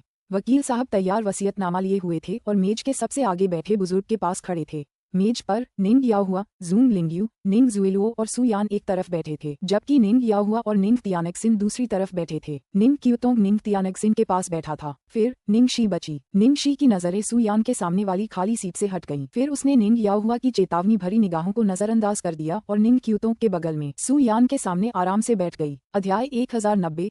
कुछ बातें कहने के लिए। अध्याय 1090। कुछ बातें कहने के लिए। जब निंग याहुआ ने देखा कि वह वास्तव में उसके सामने बैठी थी, तो उसके चेहरे पर उदासी छा गई। अब वह बस इंतजार कर सकता था। उसे उम्मीद थी कि जुएलुओ को थोड़े और शेयर मिल जाएंगे। इस तरह उसे कम दबाव महसूस होगा और उसे अपनी सारी मुसीबत की जड़, निंगशी, को शामिल करने की जरूरत नहीं पड़ेगी। ठीक है पिताजी, अब आप बहुत स्वस्थ हैं। आपको अपनी वसीयत में जल्दबाजी करने की जरूरत नहीं है। निंग याओबांग जानता था कि वसीयत का मौजूदा संस्करण उसके लिए सबसे प्रतिकूल था, इसलिए उसने इसे अपना अंतिम प्रयास बताया। निंग तियानेक्सिन, जो उसके बगल में बैठा था, उदासीन था। जब बुजुर्ग ने अपने दूसरे बेटे की बातें सुनी, तो वह आग बबूला हो गया और तुरंत गरजा, चुप रहो। तुम्हें मुझे ये बताने का कोई अधिकार नहीं है कि मुझे क्या करना चाहिए। अगर तुम में क्षमता है, तो अपने अधीन उन कंपनियों की स्थिति सुधारो जो हर साल घाटे में रहती हैं, वरना मुझसे बात मत करो। इस तरह की डांट के बाद निंग याओबांग उदास हो गया, जबकि निंग याओहुआ खुश दिख रहा था। बुजुर्ग ने शांत होते हुए कहा, आप सभी के बीच किसी भी प्रकार की नाराजगी से बचने के लिए वकील द्वारा वसीयत पढ़ने से पहले मुझे कुछ बातें कहनी है। ठीक है, बोलिए पिताजी, हम सब सुन रहे हैं। आलोचना के बाद निंग याओबांग आज्ञाकारी बच्चा बन गया। बुजुर्ग ने उसे एक कठोर नजर से देखा, फिर कहना जारी रखा, तुम देख सकते हो कि मैंने इस बार सु यान को भी बुलाया है। मुझे पता है कि तुममें से कुछ लोगों की इस बारे में राय होगी, लेकिन सु यान की जल्द ही जुएलुओ से सगाई होने वाली है, इसलिए वह पहले से ही आधा निंग माना जाता है। पिताजी सही कह रहे हैं, ये करना ही होगा। निंग याओहुआ ने जूंग लिंगयू के सिर हिलाते ही तुरंत कहा। निंग जुएलुओ ने शर्माते हुए अपने दादाजी की तरफ देखा। बुजुर्ग ने सु यान की ओर देखा और आगे कहा, विरासत के बंटवारे के बारे में निंग परिवार के पास छिपाने के लिए कुछ खास नहीं है। भविष्य में किसी भी परेशानी से बचने के लिए मैं तुम्हें खुद सुनने के लिए आमंत्रित करता हूँ। मैं सब कुछ तुम्हारे हाथों में छोड़ दूंगी। मैंने जुएलुओ से इसलिए शादी की क्योंकि वह एक इंसान है। नतीजा चाहे जो भी हो, इससे मेरे फैसले पर कोई असर नहीं पड़ेगा, सु यान ने कहा। निंग जुएलुओ ने अपने बगल वाले आदमी को गौर से देखा और भावुक हो गई। भाई यान। बुजुर्ग ने सु यान की तरफ देखा और संतुष्टि से सिर हिलाया। अपनी पोती के पति के बारे में उसकी हमेशा से अच्छी राय रही थी। उसे याद आया जब सु यान और शियाओ शी भी काफी करीब हुआ करते थे। उसे लगा कि उनके बीच प्रेम संबंध होने की संभावना है, लेकिन आखिर में कौन उम्मीद कर सकता था कि वह जुएलुओ को ही चुनेगा। फिर भी बच्चों और उनके रिश्तों के बारे में ज्यादा पूछताछ करना उसके लिए ठीक नहीं था। जब निंगशी पहली बार सु यान से देहात में मिली थी, तब वह एक साधारण लड़की थी। सु यान का परिवार उनके रिश्ते के लिए बिल्कुल भी राजी नहीं था, इसलिए उन्होंने चुपके से डेटिंग शुरू कर दी थी। निंगशी के निंग परिवार में वापस आने के बाद भी, क्योंकि उसने कई बार हंगामा और शर्मिंदगी मचाई थी, सु यान को फंसाने से बचने के लिए उसने अस्थायी रूप से अपने रिश्ते को छुपाना जारी रखा। गर्भवती होने तक ही उसे निंग याओहुआ और झूंग लिंग्यू को ये बताना पड़ा। इस प्रकार निंग याओहुआ, झूंग लिंग्यू और निंग तियानक्सिन के अलावा जिन्हें गलती से उनके रिश्ते के बारे में पता चला था, निंग परिवार के कई लोगों को, जिनमें बुजुर्ग भी शामिल थे, यह नहीं पता था कि निंग शी और सू यान ने डेटिंग की थी। सू यान से बात खत्म होने के बाद बुजुर्ग की नज़र फिर से निंग क्यूतोंग पर पड़ी। जहाँ तक क्यूतोंग की बात है, मुझे पता है कि उसका कारोबार बढ़ रहा है और उसकी जिंदगी स्थिर है। अगर तुम्हें पता था तो उसे बुलाया ही क्यों? ऐसा नहीं है कि उसके पास दौलत की कोई कमी है। निंग याओबांग बुदबुदाया। बुजुर्ग ने उसे नाराजगी भरी नजरों से देखा। मैं ये कहना चाहता था कि उसके पिता भी उस जमाने में कंपनी में योगदान देते थे। अब जब उसके माता पिता गुजर गए हैं तो उसकी जिंदगी चाहे कितनी भी अच्छी क्यों ना हो, कोई फर्क नहीं पड़ता। मैं उसे वो सब दूंगा जिसकी वो हकदार है, चाहे उसे उसकी जरूरत हो या न हो। मैं उसके चाचा होने के नाते उसे दूंगा। अध्याय 1091। उग्र। अध्याय 1091। उग्र। बुजुर्ग का स्वर अविश्वसनीय रूप से गंभीर था। मेज पर बैठे किसी ने भी एक शब्द भी कहने की हिम्मत नहीं की। निंग याओहुआ और निंग याओबांग भले ही इस बात से दुखी थे कि विरासत के लिए अचानक कोई और आ गया, लेकिन वे भी कुछ नहीं कह सके। निंग क्यूतोंग से पंगा लेना बिल्कुल नहीं था। अगर शेयर उसके हाथ लग गए तो उससे छीनना बेहद मुश्किल हो जाएगा। और तो और अगर वह कंपनी के उत्तराधिकार के अधिकार के लिए लड़ने का इरादा रखती तो हालात और भी मुश्किल हो जाते। निंग याओहुआ और निंग याओबांग दोनों ऐसे लग रहे थे जैसे उनका सामना किसी बड़े प्रतिद्वंदी से होने वाला हो, जबकि निंग तियानक्सिन कुछ ज्यादा ही बेसुध लग रही थी। सिर्फ निंग शी ही मेज पर सबसे ज्यादा निश्चिंत थी। निंग क्यूतोंग सभी की प्रतिक्रियाएं सुन रहे थे। ठीक है वकील कहे, कृपया वसीयत की घोषणा करें। जैसे ही उन्होंने ये कहा, सभी लोग सीधे बैठ गए। वकील ने दस्तावेज को अपने हाथ में पलटा और पढ़ना शुरू किया। श्री निंग जियुआन की वसीयत। अपनी वृद्धावस्था और अचानक स्वास्थ्य खराब होने की चिंता के कारण अपनी विरासत पर किसी भी विवाद से बचने के लिए उन्होंने यह वसीयत लिखी है और उनकी संपत्तियां इस प्रकार हैं। निंग इंटरनेशनल प्राइवेट लिमिटेड कंपनी के 51% शेयर, विदेशी ट्रस्ट फंड। वकील ने बुजुर्ग की संपत्ति की सूची बनाने के बाद उसके बंटवारे की बात शुरू की। इंपीरियल में 3 जागीरें और 2 दुकानें, साथ ही विदेशी ट्रस्ट फंड पोती निंग जुएलुओ को मिलेंगे। क्या पागल हो क्या? किसी बाहरी व्यक्ति को इतनी बड़ी विरासत दे रहे हो? निंग याओबांग सबसे पहले मेज थपथपाकर खड़ा हो गया। उसे यकीन ही नहीं हो रहा था कि उस बूढ़े ने अपनी आधी संपत्ति निंग जुएलुओ को दे दी, जो उसकी पोती थी और जिसका उससे कोई खून का रिश्ता भी नहीं था। और वो विदेशी ट्रस्ट फंड भी कोई छोटी रकम नहीं थी। कौन बाहरी? जुएलुओ मेरी बेटी है जीजाजी। क्या आपको चाहिए कि मैं इसे आपके लिए दोहराऊं? जूंग लिंग्यू ने तीखी नजर से पूछा। बेटी? मेरी गांड, वो तो बस एक देहाती लड़की है जिसे तुम गलती से घर ले आए। मेरी 2 और खून की बेटियों को आ जाने की इजाजत नहीं है। तो तुम्हारा बाहरी आदमी हमारे निंग परिवार की विरासत किस आधार पर हासिल कर सकता है? इस आधार पर कि उसका पालन पोषण मैंने स्वयं किया है। हमें तो ये भी नहीं पता कि किस घटिया औरत ने आपकी बेटियों को जन्म दिया है, तो फिर वे किस आधार पर हमारे निंग परिवार को कलंकित करने यहाँ आ सकती हैं? उसके सामने निंग शी, जो किसी तीसरे पक्ष जैसा रवैया अपनाए हुए थी, के हाव भाव अचानक बदल गए। जूंग लिंग्यू से अपनी बेटी की रक्षा करती एक माँ का अडिग रवैया उसे आश्चर्यचकित कर गया। उसने बहुत समय पहले खुद से कहा था कि जूंग लिंग्यू उसके लिए बस एक अजनबी है। फिर भी जब उसने उसे निंग जुएलुओ की इतनी बेरहमी से रक्षा करते देखा तो उसके दिल में अकथनीय दर्द क्यों हुआ। निंग शी ने हल्के से अपनी आंखें बंद कर ली और कुछ ही क्षणों बाद सामान्य हो गई, जैसे कि कुछ हुआ ही न हो। निंग शी की भावनाओं में आए इस सूक्ष्म बदलाव पर किसी ने ध्यान नहीं दिया था। निंग शी के बगल में निंग क्यूतों के अलावा और कोई नहीं था जो सब कुछ समझ रहा था। ये बच्ची, उन्हें मिले हुए अभी कुछ ही साल हुए थे, फिर भी वह बहुत बदल गई थी। सिर्फ रूप रंग में ही नहीं बल्कि स्वभाव में भी वह अपनी उम्र के लोगों से कहीं ज्यादा शांत और परिपक्व हो गई थी। बरसों पहले वाली उस कमजोर लड़की की जरा भी परछाई नहीं थी। मेज पर निंग याओहुआ, झूंग लिंग्यू और निंग याओबांग अपने तर्क से कमरे में हलचल मचा रहे थे। आखिरकार बुजुर्ग को उन्हें शांत करने के लिए जोर से मेज थपथपानी पड़ी।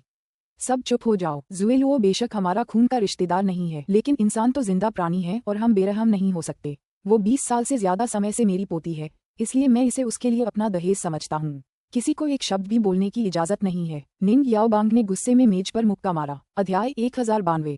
आधा हिस्सा भी नहीं मिला। अध्याय 1092। आधा हिस्सा भी नहीं मिला। झूंग लिंग्यू ने निंग जुएलुओ के हाथ के पिछले हिस्से को थपथपाते हुए उसे सांत्वना देते हुए कहा, चिंता मत करो, माँ यहाँ है, कोई भी तुम्हें धमका नहीं सकता। माँ शुक्रिया। निंग जुएलुओ झूंग लिंग्यू की गोद में लेटी हुई रो पड़ी। उसकी नजर निंग शी से मिली और उसकी आंखों में एक स्पष्ट व्यंग्य था। क्षणिक विवाद के बाद वसीयत की घोषणा पुनः शुरू हो गई। बाकी बची हुई रकम और संपत्ति कुछ लोगों में बराबर बराबर बांट दी गई थी।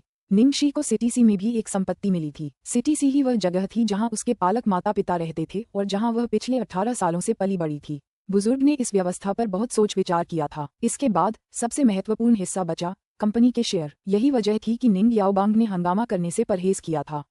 शेयर सबसे महत्वपूर्ण हिस्सा थे। उस वक्त निंग जुएलुओ थोड़ी घबराई हुई लग रही थी। उसने पहले भी अपने प्रति बुजुर्ग का रवैया देखा था। शेयर के मामले में वह उसके साथ अन्याय तो नहीं करेगा, है ना? वकील ने पन्ना पलटा और फिर जोर से पढ़ना जारी रखा। Ning international private limited company कुल 51% शेयरों के साथ वितरण इस प्रकार है। Ning Yaohua 15%, Ning Yaobang 6%, Ning Qiutong 10%, Ning Tianxin 10%, Ning Shi 10%। घोषणा समाप्त। जैसे ही वकील ने अपनी बात समाप्त की, अध्ययन कक्ष में एकदम सन्नाटा छा गया। अंत वसीयत का बंटवारा खत्म हो गया था। शेयरों के वितरण की घोषणा के बाद निंग याओबांग ने राहत की सांस ली। हालांकि निंग याओहुआ के पास 15% हिस्सा था, लेकिन उसकी तरफ से उसके और तियानेक्सिन के पास कुल मिलाकर 16% तक हिस्सा होता, जो निंग याओहुआ के हिस्से से 1% ज्यादा था। तो वह खुश कैसे न होता। हालांकि निंग शी को भी 10% हिस्सा मिला था, लेकिन दूसरे पक्ष के साथ उसके खराब संबंधों के आधार पर वह निश्चित रूप से निंग याओहुआ को अपने शेयर नहीं देगी। हालांकि उसे उम्मीद नहीं थी कि निंग क्यूतों को भी 10% ही मिलेगा। बड़े भाई का जैविक पुत्र होने के नाते उसे खुद भी केवल 6% ही मिला था, इसलिए वह थोड़ा उदास था। निंग याओहुआ के चेहरे पर निंग शी की ओर देखते हुए एक उलझन भरा भाव था। वह भी इस बात पर जोर देने से खुद को नहीं रोक पाया कि अनुभव मायने रखता है। जिस तरह से इसे बांटा गया था वह वाकई बहुत अच्छा था। इसने सबको एक दूसरे से पूरी तरह बांध दिया था। कोई किसी को प्रभावित नहीं कर सकता था। सबसे पहले कुछ कहने वाला व्यक्ति झूंग लिंग्यू था। तुमने पढ़ना खत्म कर दिया? जुएलुओ का क्या? निंग जुएलुओ ने जितना भी अपने अंदर दबा रखा था, उस पल वह खुद को पीला पड़ने से नहीं रोक पाए। उसने कभी सोचा भी नहीं था कि बड़े साहब ने उसके लिए कोई हिस्सा नहीं छोड़ा होगा। क्या ये पूरे निंग परिवार के सामने उसे थप्पड़ मारने का उसका तरीका था? सू यान की मौजूदगी में भी जब उसकी शादी सू परिवार में हुई तो वह सम्माननीय कैसे रह सकती थी? इससे पहले उन्होंने दिखावटी तौर पर मूल्यों और पारिवारिक संबंधों के बारे में भी कुछ बातें कही थीं। ये बूढ़ा आदमी कितना चालाक है। निंग याओबांग ने उपहास किया। क्या वह सब नहीं दिया गया जो दिया जाना चाहिए था? अब भी आपको और क्या चाहिए? भाभी, मैं आपको सलाह दूं कि एक इंसान के तौर पर आपको बहुत लालची नहीं होना चाहिए। ठीक है, आप जुएलुओ को यूं ही नहीं छोड़ सकते। शेयरों का 1% भी नहीं। इसका क्या मतलब है? क्या जुएलुओ निंग परिवार का हिस्सा नहीं है? आपने भी तो यही कहा था पिताजी। इंसान जीवित प्राणी है और हम निर्दयी नहीं हो सकते। जुएलुओ, कम से कम इतने सालों से आपकी पोती तो रही है। उसके साथ ऐसा व्यवहार करके आप हमें निराश कर रहे हैं। झूंग लिंग्यू ने गुस्से में कहा। हो। जैसे ही झूंग लिंग्यू स्थिति के अन्याय को व्यक्त कर रहा था, अचानक एक कोने से हंसी की हल्की सी आवाज सुनाई दी। झूंग लिंग्यू ने तुरंत निंग क्यूतोंग की तरफ गुस्से से देखा। क्यूतोंग, अगर तुम्हें कुछ कहना है तो सीधे कहो। अजीब होने की कोई जरूरत नहीं है। चूंकि आपने स्वयं ऐसा कहा है तो मुझे स्पष्ट कहने दीजिए। अध्याय 1093, दिल में छुरा घोंपा गया। अध्याय 1093, दिल में छुरा घोंपा गया। निंग क्यूतोंग थोड़ा सीधा हुआ, फिर झूंग लिंग्यू को गौर से देखा। भाभी, आप कहती हैं कि अंकल ने आपको निराश कर दिया, जबकि आप ही सबसे ज्यादा निराश करने वाली हैं। आप क्या कह रहे हैं? झूंग लिंग्यू ने भौहें चढ़ाईं। अगर बाहर वालों को पता न चले तो कोई बात नहीं, लेकिन इस कमरे में बैठे सभी लोगों को साफ पता है कि निंग जुएलुओ सिर्फ एक गोद ली हुई बेटी है, जबकि निंग शी आपकी सगी बेटी है। वह निंग परिवार से खून का रिश्ता रखती है। क्या अंकल का अपने शेयर निंग शी को देना गलत है? मैंने कभी नहीं कहा कि पिताजी का निंग शी को उसके शेयर देना गलत है। यह उनका अधिकार है। मैं पूछ रहा हूँ कि जुएलुओ को कुछ क्यों नहीं मिलता? झूंग लिंग्यू ने जवाब दिया। निंग क्यूतोंग ने मजाक उड़ाया। तो फिर बात करते हैं कि शेयर जुएलुओ को क्यों नहीं दिए गए। निंग जुएलुओ बस एक गोद ली हुई बेटी है जिसे हम अस्पताल से गलती से घर ले आए। फिर भी उसने 18 साल तक ऐशो आराम की जिंदगी जी है जो निंग शी की होनी चाहिए थी। सच्चाई सामने आने के बाद वह अपने मूल घर और जैविक माता पिता के पास वापस नहीं लौटी। इसके बजाय वह निंग परिवार में ही रही और निंग परिवार की एक महिला का नाम रखती रही। उसने इस पहचान का इस्तेमाल सू यान के लिए एक अच्छा रिश्ता पाने के लिए भी किया। दूसरी ओर निंग शी, जो निंग परिवार की खून की रिश्तेदार है, 18 साल तक भटकती रही और 18 साल गरीबी में रही। जब आखिरकार उसे निंग परिवार ने ढूंढ निकाला तो उसे सिर्फ एक दत्तक पुत्री का दर्जा ही मिला। जो चीजें उसकी होनी चाहिए थीं, वे छीन ली गईं। यहाँ तक कि नौकर भी उसे धमकाते हैं और उसे जंगली मुर्गी और गंवार कहते हैं। और इस दौरान माता पिता के तौर पर आप दोनों ने क्या किया? आपने बाहरी लोगों का पक्ष लिया और उसकी अश्लील और घटिया होने की आलोचना की। आपको उसकी आलोचना करने और उसे डांटने का क्या अधिकार है? क्या आपने उसे पाला है या उसे कुछ सिखाया है? क्या तुम्हें लगता है कि उसे घर लाकर उसे खाने को खाना और पहनने को कपड़े देकर तुमने माता पिता होने का अपना कर्तव्य पूरा कर लिया है? तुम दोनों जैसे क्रूर माता पिता के होते हुए तुमने बच्ची को देहात में ही रहने दिया और कुछ नहीं जाना। यह मानवता में विश्वास खोने और अपने ही माता पिता द्वारा दिल में छुरा घोंपने से तो बेहतर ही है। जब उन्होंने ये सुना तो मेज पर सन्नाटा छा गया। कोई कुछ नहीं बोला। निंग जुएलुओ ने खुद को अकड़ता हुआ महसूस किया। निंग याओहुआ और झूंग लिंग्यू के चेहरे भी चुप रहने से धुंधले पड़ गए। बुजुर्ग ने निंग शी की तरफ देखा। उसके चेहरे पर अपराधबोध साफ झलक रहा था। सू यान ने अपने हाथ मुट्ठियों में भींच लिए थे। निंग शी चुपचाप बैठी रही। उसकी आंखें मिश्रित भावनाओं से भरी थीं जब वह अपने बगल में बैठे निंग क्यूतोंग को देख रही थी। वह लंबे समय से सुन्न थी और इस मंडली की उदासीनता की आदी हो चुकी थी। उसने कभी सोचा भी नहीं था कि निंग क्यूतोंग वास्तव में सब कुछ नजरअंदाज कर सकती थी, लेकिन उसने अपने बचाव के लिए ये शब्द कहे थे। ये सभी ऐसे शब्द थे जो किसी ने कभी उसकी ओर से नहीं कहे थे। निंग क्यूतोंग कुछ देर रुकी, फिर उसकी तीखी नजर निंग जुएलुओ पर पड़ी। चाचा ने निंग जुएलुओ को ये सारी संपत्तियां दी हैं। ये उसके लिए काफी हैं कि वो अपनी शादी शानदार तरीके से करे और बाकी जिंदगी ऐशो आराम से जिए। चूंकि वो तो बस एक गांव की लड़की है, निंग परिवार से खाती पीती है, हमारे साथ रहती है और निंग परिवार की एक महिला का दर्जा रखती है, तो फिर तुम्हें और किस बात से असंतुष्टि है? तांग जुएलुओ, मुझे तुमसे एक बात पूछनी है, तुम और किस बात से असंतुष्ट हो और किस बात ने तुम्हें हमारे निंग परिवार के शेयरों के लिए लालायित कर दिया है? जब उसने निंग क्यूतों के हर शब्द सुने, खासकर जब उसने उसे तांग जुएलुओ कहकर पुकारा, तो निंग जुएलुओ के कंधे जोर से कांपने लगे और उसके नाखून उसकी हथेलियों में गड़ गए। उसने अब तक अपना नफरत भरा चेहरा नीचे कर लिया था और अगले ही पल वह उठकर दरवाजे से बाहर भाग गई। जब सुयान ने ये देखा तो वह जल्दी से उसके पीछे भागा। निंग क्यूतोंग, तुम बहुत ज्यादा हो, भले ही तुम निंग परिवार का हिस्सा हो, ये हमारा पारिवारिक मामला है और तुम्हें इसमें दखल देने का कोई अधिकार नहीं है। जब तुम्हें कुछ नहीं पता तो यहाँ बकवास मत करो। जूंग लिंग्यू को तब गुस्सा आया जब उसने अपनी बेटी को गहरी चोट लगने के बाद भागते देखा। अध्याय 1094 बदली हुई जिंदगियां। अध्याय 1094 बदली हुई जिंदगियां। निंग क्यूतोंग ने व्यंग्य किया, हाँ, मुझे कुछ नहीं पता। मुझे आश्चर्य है कि कौन अंधा है। मैं तुम्हें सलाह दूं कि तुम उस चीज को साफ साफ देखो जो हर दिन तुम्हारे बगल में बैठी रहती है। तब तक इंतजार मत करो जब तक कि वह तुम्हें काट न ले। तुम उस भेड़िए को अपने घर की ओर आकर्षित कर रहे हो और तुम्हें अभी तक पता ही नहीं चला। निंग क्यूतोंग, मैं तुम्हारा मुंह फाड़ दूंगी। मैंने अपनी बेटी को खुद पाला है, वह कैसी इंसान है इस बारे में तुम्हें कुछ नहीं कहना।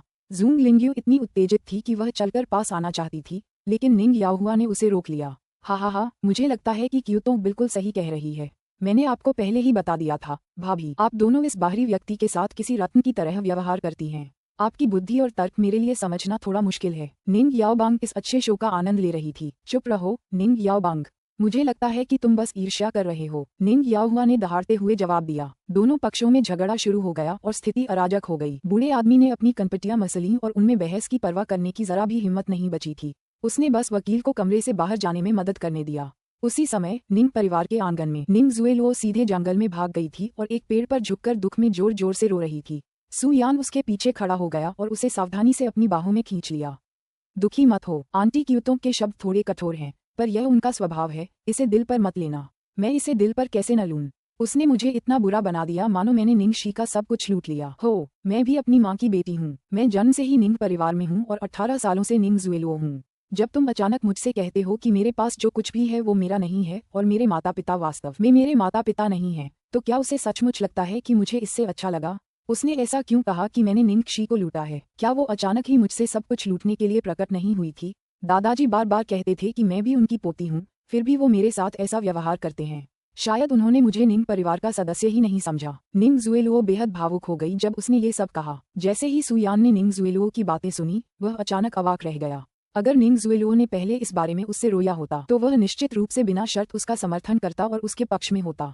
हालांकि अब शायद ऐसा इसलिए था क्योंकि वह निंग शियोर के प्रति अपनी भावनाओं के बारे में निश्चित नहीं था। हो सकता है कि यह वही बातें हों जो निंग क्यूतोंग ने पहले कही थीं। उसे अचानक लगा कि निंग क्यूतोंग गलत नहीं था, ये सब निंग शी का होना चाहिए था। निंग शी का जन्म निंग परिवार की महिला के रूप में हुआ था, लेकिन एक भ्रम के कारण उनका जीवन बदल गया था। निंग जुएलुओ को समझ नहीं आ रहा था कि सुयान उस समय क्या सोच रही होगी। वह उसके गले लगकर रो रही थी। भाई यान, क्या करूं? मैं क्या करूं? वे मेरे साथ ऐसा व्यवहार कैसे कर सकते हैं? सुयान ने निंग जुएलुओ के कंधे पर थपथपाया और धीरे से कहा, जुएलुओ, क्या तुमने पहले नहीं कहा था? तुम निंग परिवार से सब कुछ भी नहीं चाहते। हम खुद पर भरोसा कर सकते हैं और तुम पहले से ही बहुत अच्छा कर रहे हो, तो तुम्हें इन सांसारिक संपत्तियों की परवाह क्यों करनी चाहिए? ये तो वैसा नहीं है। जो चीजें मेरी होनी चाहिए उन्हें मैं क्यों छोड़ दूं? निंग जुएलुओ उत्तेजना के क्षण में चिल्लाया। ये सुनते ही सुयान के चेहरे पर तुरंत असहमति का भाव आ गया। शुएलुओ, तुम ऐसा कैसे कह सकते हो? यह निंग कसी का होना चाहिए, या क्या तुम सच में निंग परिवार की विरासत के लिए लड़ना चाहते थे? निंग जुएलुओ वाक्य के पहले भाग में ही लगभग भड़क गई, लेकिन जब सुयान ने अपना वाक्य पूरा किया तो वह तुरंत शांत हो गई। अध्याय 1095 एक सुंदर अतीत। अध्याय 1095 एक सुंदर अतीत। धिक्कार है, वो बहुत भावुक थी और गलती से ये बात बोल गई। चाहे वो सुयान हो, जूंग लिंग्यू हो या निंग याओ हुआ, अगर वो चीज उसे पसंद होती तो वो उसे ले लेती। वो ये नहीं दिखा पाई कि उसे निंग परिवार की विरासत की हवस थी। इस प्रकार निंग जुएलुओ ने एक आहत भाव प्रकट किया और जल्दी से खुद को ढकते हुए कहा, भाई यान, तुम मेरे बारे में ऐसा कैसे कह सकते हो? अगर मुझे सचमुच निंग परिवार की संपत्ति चाहिए होती तो क्या मुझे इतनी मेहनत करनी पड़ती? मुझे बस बहुत दुख हो रहा है। मैंने हमेशा खुद को निंग परिवार का हिस्सा माना है और मैं हर चीज में निंग परिवार को प्राथमिकता देता हूँ। फिर भी पता चला कि उन्होंने हमेशा मेरे साथ एक बाहरी व्यक्ति जैसा व्यवहार किया है। और तुम भी हो, भाई यान, मैं तुमसे धूमधाम से शादी करना चाहता हूँ। मैं चाहता हूँ कि सब कहें कि तुमने एक अच्छी पत्नी से शादी की है। ये सुनकर सुयान के चेहरे पर नरमी छा गई। शुएलुओ, मैं समझ रहा हूँ कि तुम क्या कहना चाह रही हो, लेकिन तुम्हें चिंता करने की जरूरत नहीं है। अगर तुम सुयान की औरत हो तो कोई यह कहने की हिम्मत नहीं करेगा कि तुम काफी अच्छी नहीं हो। मुझसे शादी करने के बाद तुम्हें बदनामी की चिंता करने की जरूरत नहीं है। मैं अपने माता पिता को समझा दूंगा। भाई यान, शुक्रिया, हमेशा मेरे साथ रहने के लिए शुक्रिया। निंग जुएलुओ अपनी सारी नाराजगी और गुस्से को बस कुछ देर के लिए ही दबा पाई और आज्ञाकारी भाव से उसके आलिंगन में झुक गई। जब निंग जुएलुओ दूसरी तरफ मुंह करके खड़ा था तो सुयान ने अपना सिर उठाकर अध्ययन कक्ष की ओर देखा। खिड़की से उसे अब भी कुर्सी पर बैठी निंग शी की आकृति साफ दिखाई दे रही थी। उस समय की उस छोटी बच्ची की छवि उसके मन में उभरने लगी। वह लड़की जिसने उसे पूरे रास्ते उठाया था, जबकि वह पसीने से तर थी और उसके पैर कांपने लगे थे, फिर भी उसने उसे कभी न छोड़ने का वादा किया था। वह लड़की जो हर दिन उसके लिए ताजे जंगली फूल चुनती थी। वह लड़की जिसने स्वादिष्ट व्यंजन बनाए थे ताकि वह हर दिन आज्ञाकारी होकर अपनी दवा खाए। वह गरीब थी और कई बार मरम्मत किए गए कपड़े पहनती थी तथा घटिया मंदारिन बोलती थी, फिर भी जिस तरह से वह बोलती थी वह सुंदर और प्यारा था।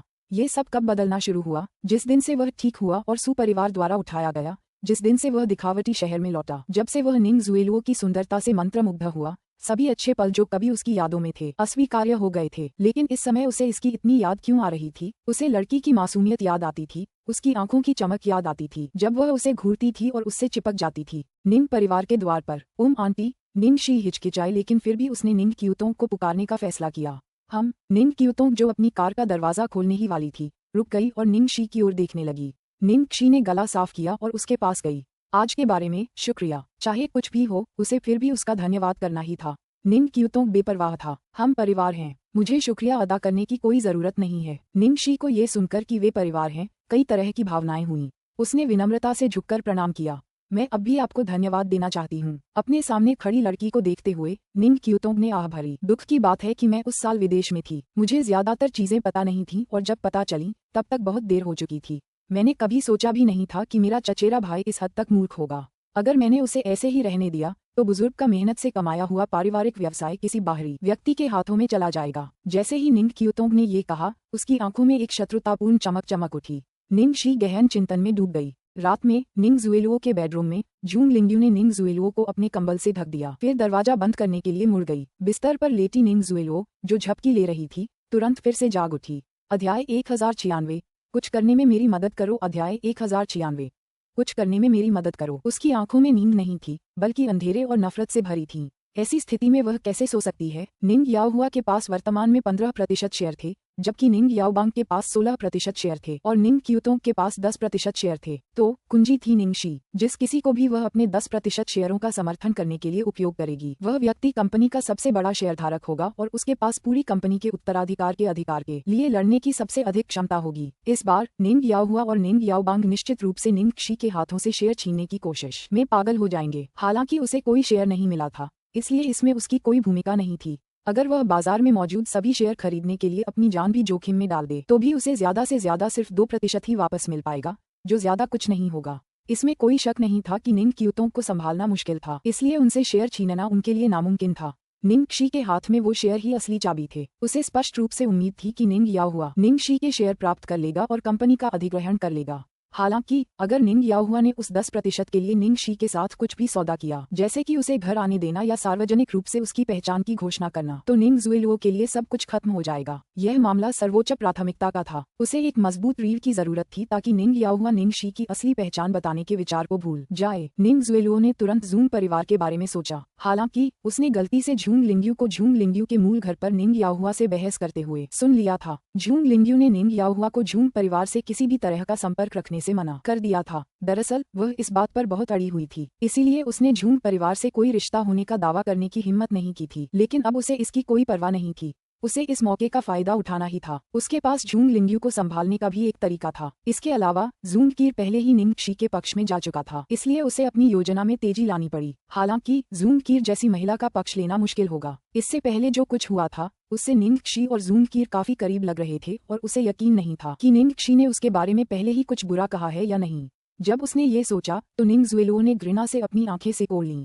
अगर पिछली बार निंग शी ने सब कुछ बिगाड़ा न होता तो वो ये कपड़े जूंग कीर को दे सकती थी, जो अंतर्राष्ट्रीय भोज में हिस्ट्री के कपड़े पहनता। इस तरह वो जूंग कीर से जुड़ जाती और अपनी कंपनी का खूब प्रचार कर पाती।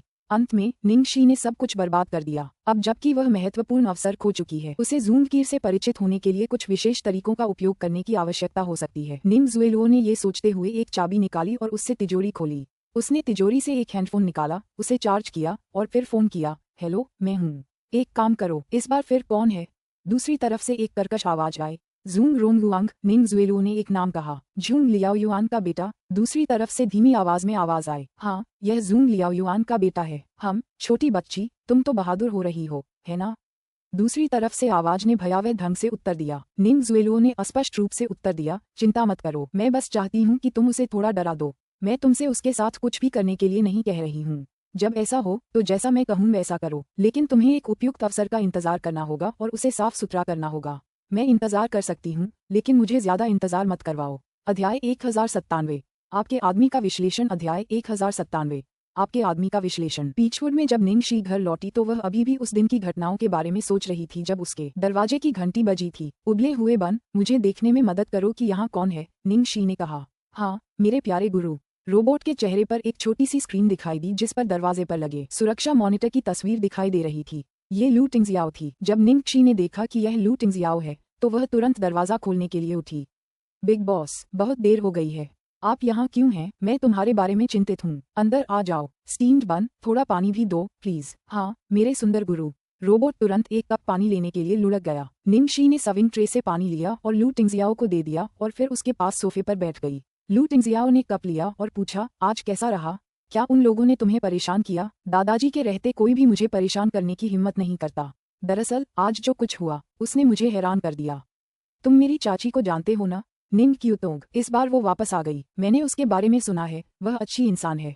क्या हुआ इस बार? जब वसीयत की घोषणा की जा रही थी तो मैं लगभग बहस में पड़ गया था, लेकिन उसने मेरा बचाव करने में मदद की। एक विवाद? निंगशी ने सिर हिलाया।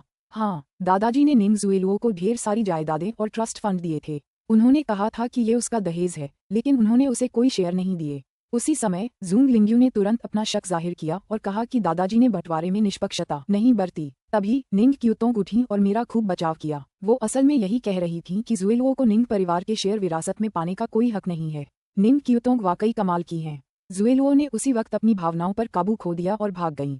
लू टिंगजियाओ ने अपनी लंबी उंगलियों से गिलास को हल्के से थपथपाया और विश्लेषण किया। तुम्हारे दादाजी ने तुम लोगों के लिए शेयरों का वितरण इस प्रकार किया था कि निंग याओहुआ के लिए 15%, निंग क्यूतोंग के लिए 10%, निंग याओबांग के लिए 6%, निंग तियानक्सिन के लिए 10% और तुम्हें भी 10% मिलेगा। निंगशी की आंखें उसके अंदाजे पर बड़ी हो गईं। वाह, लू टिंगजियाओ, तुम्हें ये सब इतनी साफ साफ कैसे पता? तुम वकील को भी रिश्वत तो नहीं दे सकती थी, है ना? लू टिंगजियाओ ने उसे सहजता से देखा। तुम्हारे आदमी के पास तो ऐसे ही बुनियादी विश्लेषणात्मक कौशल होंगे। निंगशी को तुरंत पसीना आ गया। खांसी, ठीक है। तुम कमाल हो। जो भी हो, तुम्हारा विश्लेषण सही है। दादाजी ने इसे ऐसे ही बांटा था। ये फिलहाल शेयरों को बांटने का सबसे अच्छा तरीका है। ये सभी के लिए अच्छा नियंत्रण और संतुलन है, लेकिन ये काफी निराशाजनक भी है। निंग याओहुआ और निंग याओबांग निश्चित रूप से मुझे परेशान करना शुरू कर देंगे। निंगशी ने आह भरी। क्या आप निंग इंटरनेशनल चाहती हैं? लू टिंगजियाओ ने उसकी ओर देखा और अचानक पूछा। ओह, शैतान का स्वर इतना रहस्यमय क्यों था, मानो वह उसी बेपरवाही से पूछ रहा हो जैसे उससे पूछ रहा हो, क्या तुम पानी पीना चाहोगी? अगर तुम चाहोगी तो मैं तुम्हारे लिए एक कप पानी भर दूंगा। निंगशी ने इसके बारे में सोचा, फिर कहा, सच कहूँ तो मुझे नहीं पता। अपनी वर्तमान स्थिति और ऊर्जा के आधार पर वह इसकी उतनी परवाह नहीं करती थी, लेकिन निश्चित रूप से मैं कंपनी को जुएलुओ के हाथों में नहीं पड़ने दूंगा। इस प्रकार वह अभी भी इस मुद्दे से जूझ रही थी। यह अच्छी बात थी कि वर्तमान स्थिति में अभी भी गतिरोध बना हुआ था, इसलिए उसके पास अभी भी पर्याप्त समय था। तो फिर मेरा सुझाव है कि आप अस्थायी रूप से अपने 10% शेयर निंग क्यूतोंग को दे दें। लू टिंगजियाओ ने सुझाव दिया। उन्हें निंग क्यूतोंग को सौंप दो। निंगशी ने इसके बारे में सोचा, फिर उसकी आंखें चमक उठीं। अध्याय 1098। मेरे लिए अभिशाप बनने के लिए पैदा हुआ। अध्याय 1098। मेरे लिए अभिशाप बनने के लिए पैदा हुआ। यह एक अच्छा विचार है। मैं इसे निंग याओहुआ या निंग याओबांग को भी नहीं देना चाहता, और अगर मैं इसे अपने पास रखूंगा तो मुझे चिंता है कि वे मुझे परेशान करेंगे। निंग क्यूतोंग को देना भी एक समझदारी भरा कदम है। अपने व्यक्तित्व के आधार पर वह निश्चित रूप से अन्य दोनों पक्षों को आसानी से नहीं जाने देगी।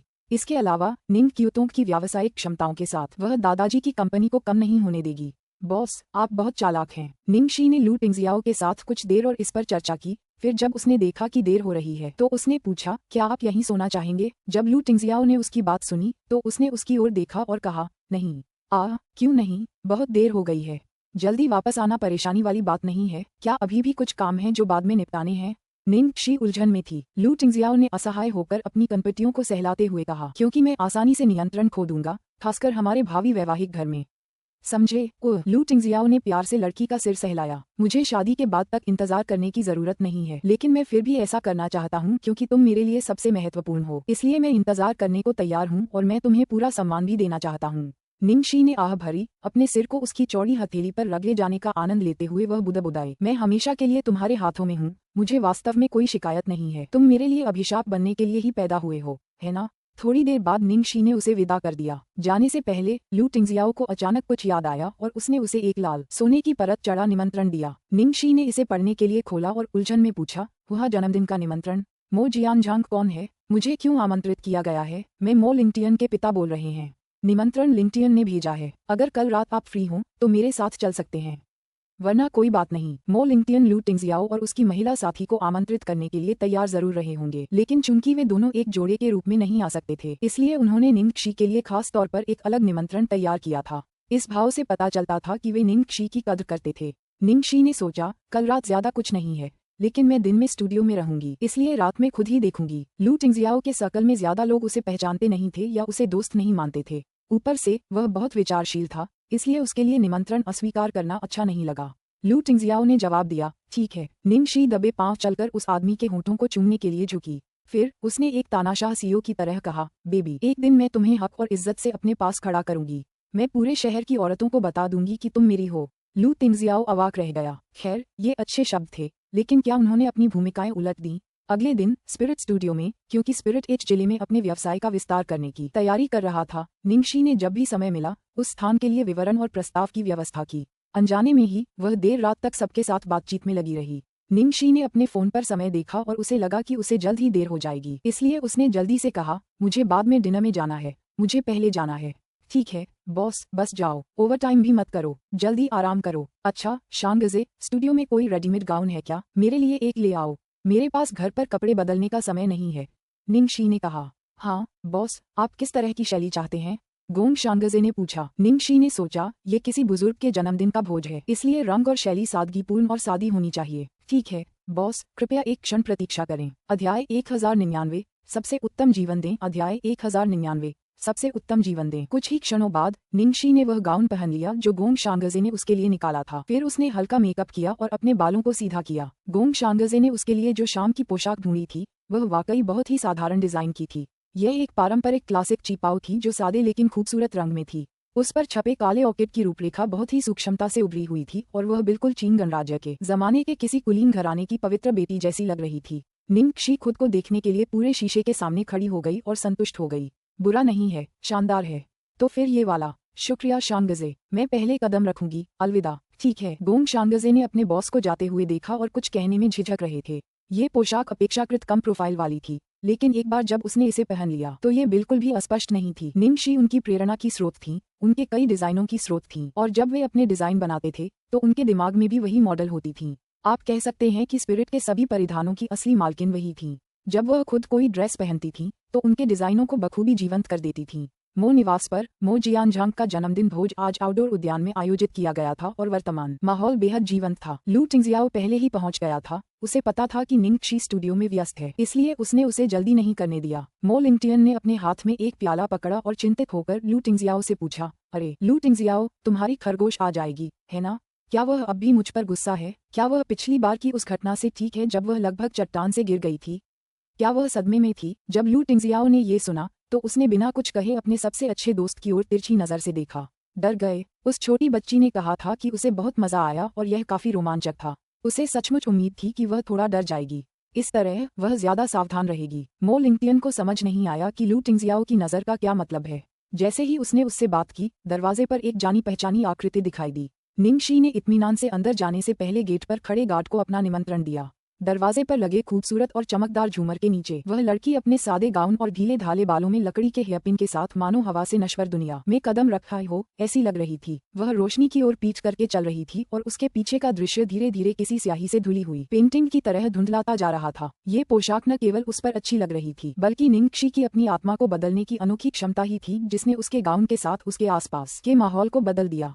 यही वजह थी कि व्यक्तित्व और पोशाक दोनों एक दूसरे के पूरक थे। निंगशी के आगमन से भोज कक्ष में कुछ देर के लिए सन्नाटा छा गया, फिर धीमी आवाज में चर्चा होने लगी। जब लोग अचानक इतना मनमोहक नया चेहरा देखते तो जाहिर है कि उनकी उत्सुकता बढ़ती ही थी। हालांकि लड़कियां निंगशी की पहचान जानने को उत्सुक थीं, लेकिन उनकी सबसे ज्यादा दिलचस्पी कपड़ों और अन्य चीजों जैसे सदाबहार विषयों में थी। इसलिए कई लोगों का ध्यान निंगशी के छिपाव पर तुरंत गया। अभी अभी अंदर आए ये लड़की कौन है? ये तो कोई महिला सेलिब्रिटी लग रही है। ये गाउन तो बहुत ही खूबसूरत है। ये बहुत ही आकर्षक लग रही है। मुझे पता है कि यह गाउन स्पिरिट का है। मैंने इसे पहले बुटीक में देखा था, लेकिन मैंने इसे नहीं खरीदा क्योंकि मुझे लगा कि यह बहुत साधारण है। कौन जानता था कि इसे पहनने पर यह इतना शानदार लगेगा। मुझे सच में पछतावा है कि मैंने इसे तब नहीं खरीदा। स्पिरिट के कपड़े बुरे नहीं हैं, मुझे भी ये बहुत पसंद हैं, लेकिन सबसे महत्वपूर्ण बात यह है कि इन्हें कौन पहनता है।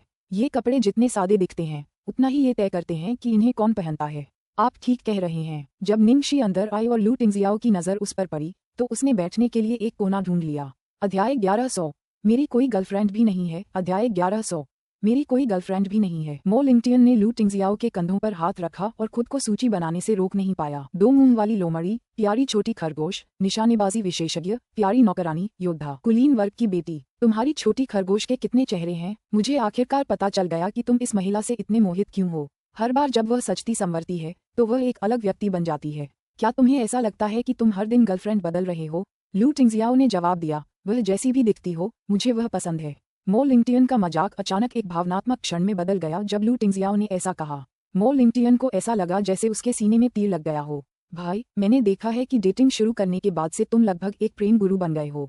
मुझे इससे पहले पता ही नहीं चलता। मुझे लगा था कि तुम्हारा EQ कम है। खैर, तुमने मुझे जो रणनीति पहले बताई थी वह बहुत सामान्य थी। क्या तुम मुझे उन अजीबोगरीब स्नेह भरे शब्दों के अलावा कुछ और तरकीबें विस्तार से नहीं सिखा सकते जो तुमने अभी कहे थे? जियाओ कैसी है? लू टिंगजियाओ ने अचानक पूछा। मो लिंगटियन ने आह भरी, आपने पिछली बार ही यह स्पष्ट कर दिया था। जियाओ के व्यक्तित्व को देखते हुए मुझे लगता है कि वह निश्चित रूप से हार मान लेगी। वह उस तरह की महिला नहीं है जो चिपकी रहेगी और परेशान करेगी। मो लिंगटियन ने लू टिंगजियाओ के साथ कुछ देर और बातचीत की, फिर अन्य मेहमानों का मनोरंजन करने से पहले निंगशी का अभिवादन किया। अंत में भोज में कई लोगों ने उससे निंगशी के बारे में पूछा, यहाँ तक कि उसका बूढ़ा आदमी भी उसे देख रहा था। लिंगटियन, क्या वह लड़की तुम्हारी दोस्त है? मो जियानझांग ने पूछा। हाँ, क्यों? मैंने नहीं सोचा था कि तुम्हारा ऐसा दोस्त होगा। मो जियानझांग ने अपने बेटे को दुख से देखा। पिताजी, आप अपने ही बेटे के बारे में ऐसा कैसे बोल सकते हैं? तुम कब आगे बढ़ोगे और उसे अपनी प्रेमिका बनाओगे? मो जियानझांग ने अचानक पूछा। मो लिंगटियन ने अपना ड्रिंक गिलास में थूक दिया और जोर जोर से खांसने लगा। अपने पिता की बात सुनकर वह लगभग स्तब्ध रह गया। पिताजी, मुझे मत डराइए। मो जियानझांग ने उस पर भौहें चढ़ाईं। बेवजह का बतंगड़ मत बनाओ। मैंने तुम्हें कैसे डरा दिया? पुरानी कहावत है कि किसी के चेहरे से ही उसके संस्कार पता चल जाते हैं। मैं देख सकता हूँ कि यह लड़की बुरी नहीं है। वह शांत और शिष्ट है। चूंकि तुम दोनों दोस्त हो और पहले भी खुशी खुशी बातें कर रहे थे, तो बात आगे क्यों नहीं बढ़ा सकते? तुम 30 के होने वाले हो। लू टिंगजियाओ की भी एक गर्लफ्रेंड है, तो तुम कब तक यूं ही खिलवाड़ करते रहोगे? मो लिंगटियन को ऐसा लग रहा था जैसे वो मरना ही चाहता हो। पापा, मुझे कुछ कहना है। आज आपका जन्मदिन है। क्या आप कुछ खुशी की बात नहीं कर सकते? तो क्या तुम कुछ ऐसा कर सकते हो जिससे मुझे खुशी मिले? वह लड़की किस परिवार से है? अगर तुम कुछ नहीं कहोगे तो मैं तुम्हें शादी का प्रस्ताव देने में मदद कर सकता हूँ। अगर तुम इस साल शादी कर लेते हो तो वह अगले साल तक एक नन्हे मुन्ने बच्चे को जन्म दे देगी। मो जियानझांग जाहिर तौर पर पोते पोतियों के बारे में सोच रहा था। पिताजी, मेरे प्यारे पिता, अब और मजाक मत करो। वह लू टिंगजियाओ की दूसरी अर्धांगिनी है। मो लिंगटियन आखिरकार इसे और नहीं रोक सका और बोल पड़ा। मो जियानझांग दंग रह गया। क्या ये लू टिंगजियाओ की गर्लफ्रेंड है? मो लिंगटियन ने अपनी भौहों के बीच की जगह को चुटकी से दबाया। हाँ, तो क्या मैं आपसे यहीं रुकने के लिए कह सकता हूँ? और हाँ, मेरे दिल में तो पहले से ही कोई है। मो जियानझांग ने उपहास किया। तुम्हारे दिल में जो व्यक्ति है उसके मानक बहुत ऊंचे हैं। क्या वह तुम्हें कभी पसंद करेगी? पिताजी, क्या मैं सचमुच आपकी संतान हूँ? उसके ऊंचे मानक हैं, लेकिन मैं इतना घटिया नहीं हूँ। ठीक है। वह हाल ही में अपनी प्रेमिका को रिझाने के लिए कड़ी मेहनत कर रहा था। मो जियानझांग ने निंगशी की तरफ देखा और अफसोस से आह भरते हुए कहा, तुम बेकार चीज हो। अभी तक तुम्हारी कोई गर्लफ्रेंड भी नहीं है। मो लिंगटियन अवाक रह गया।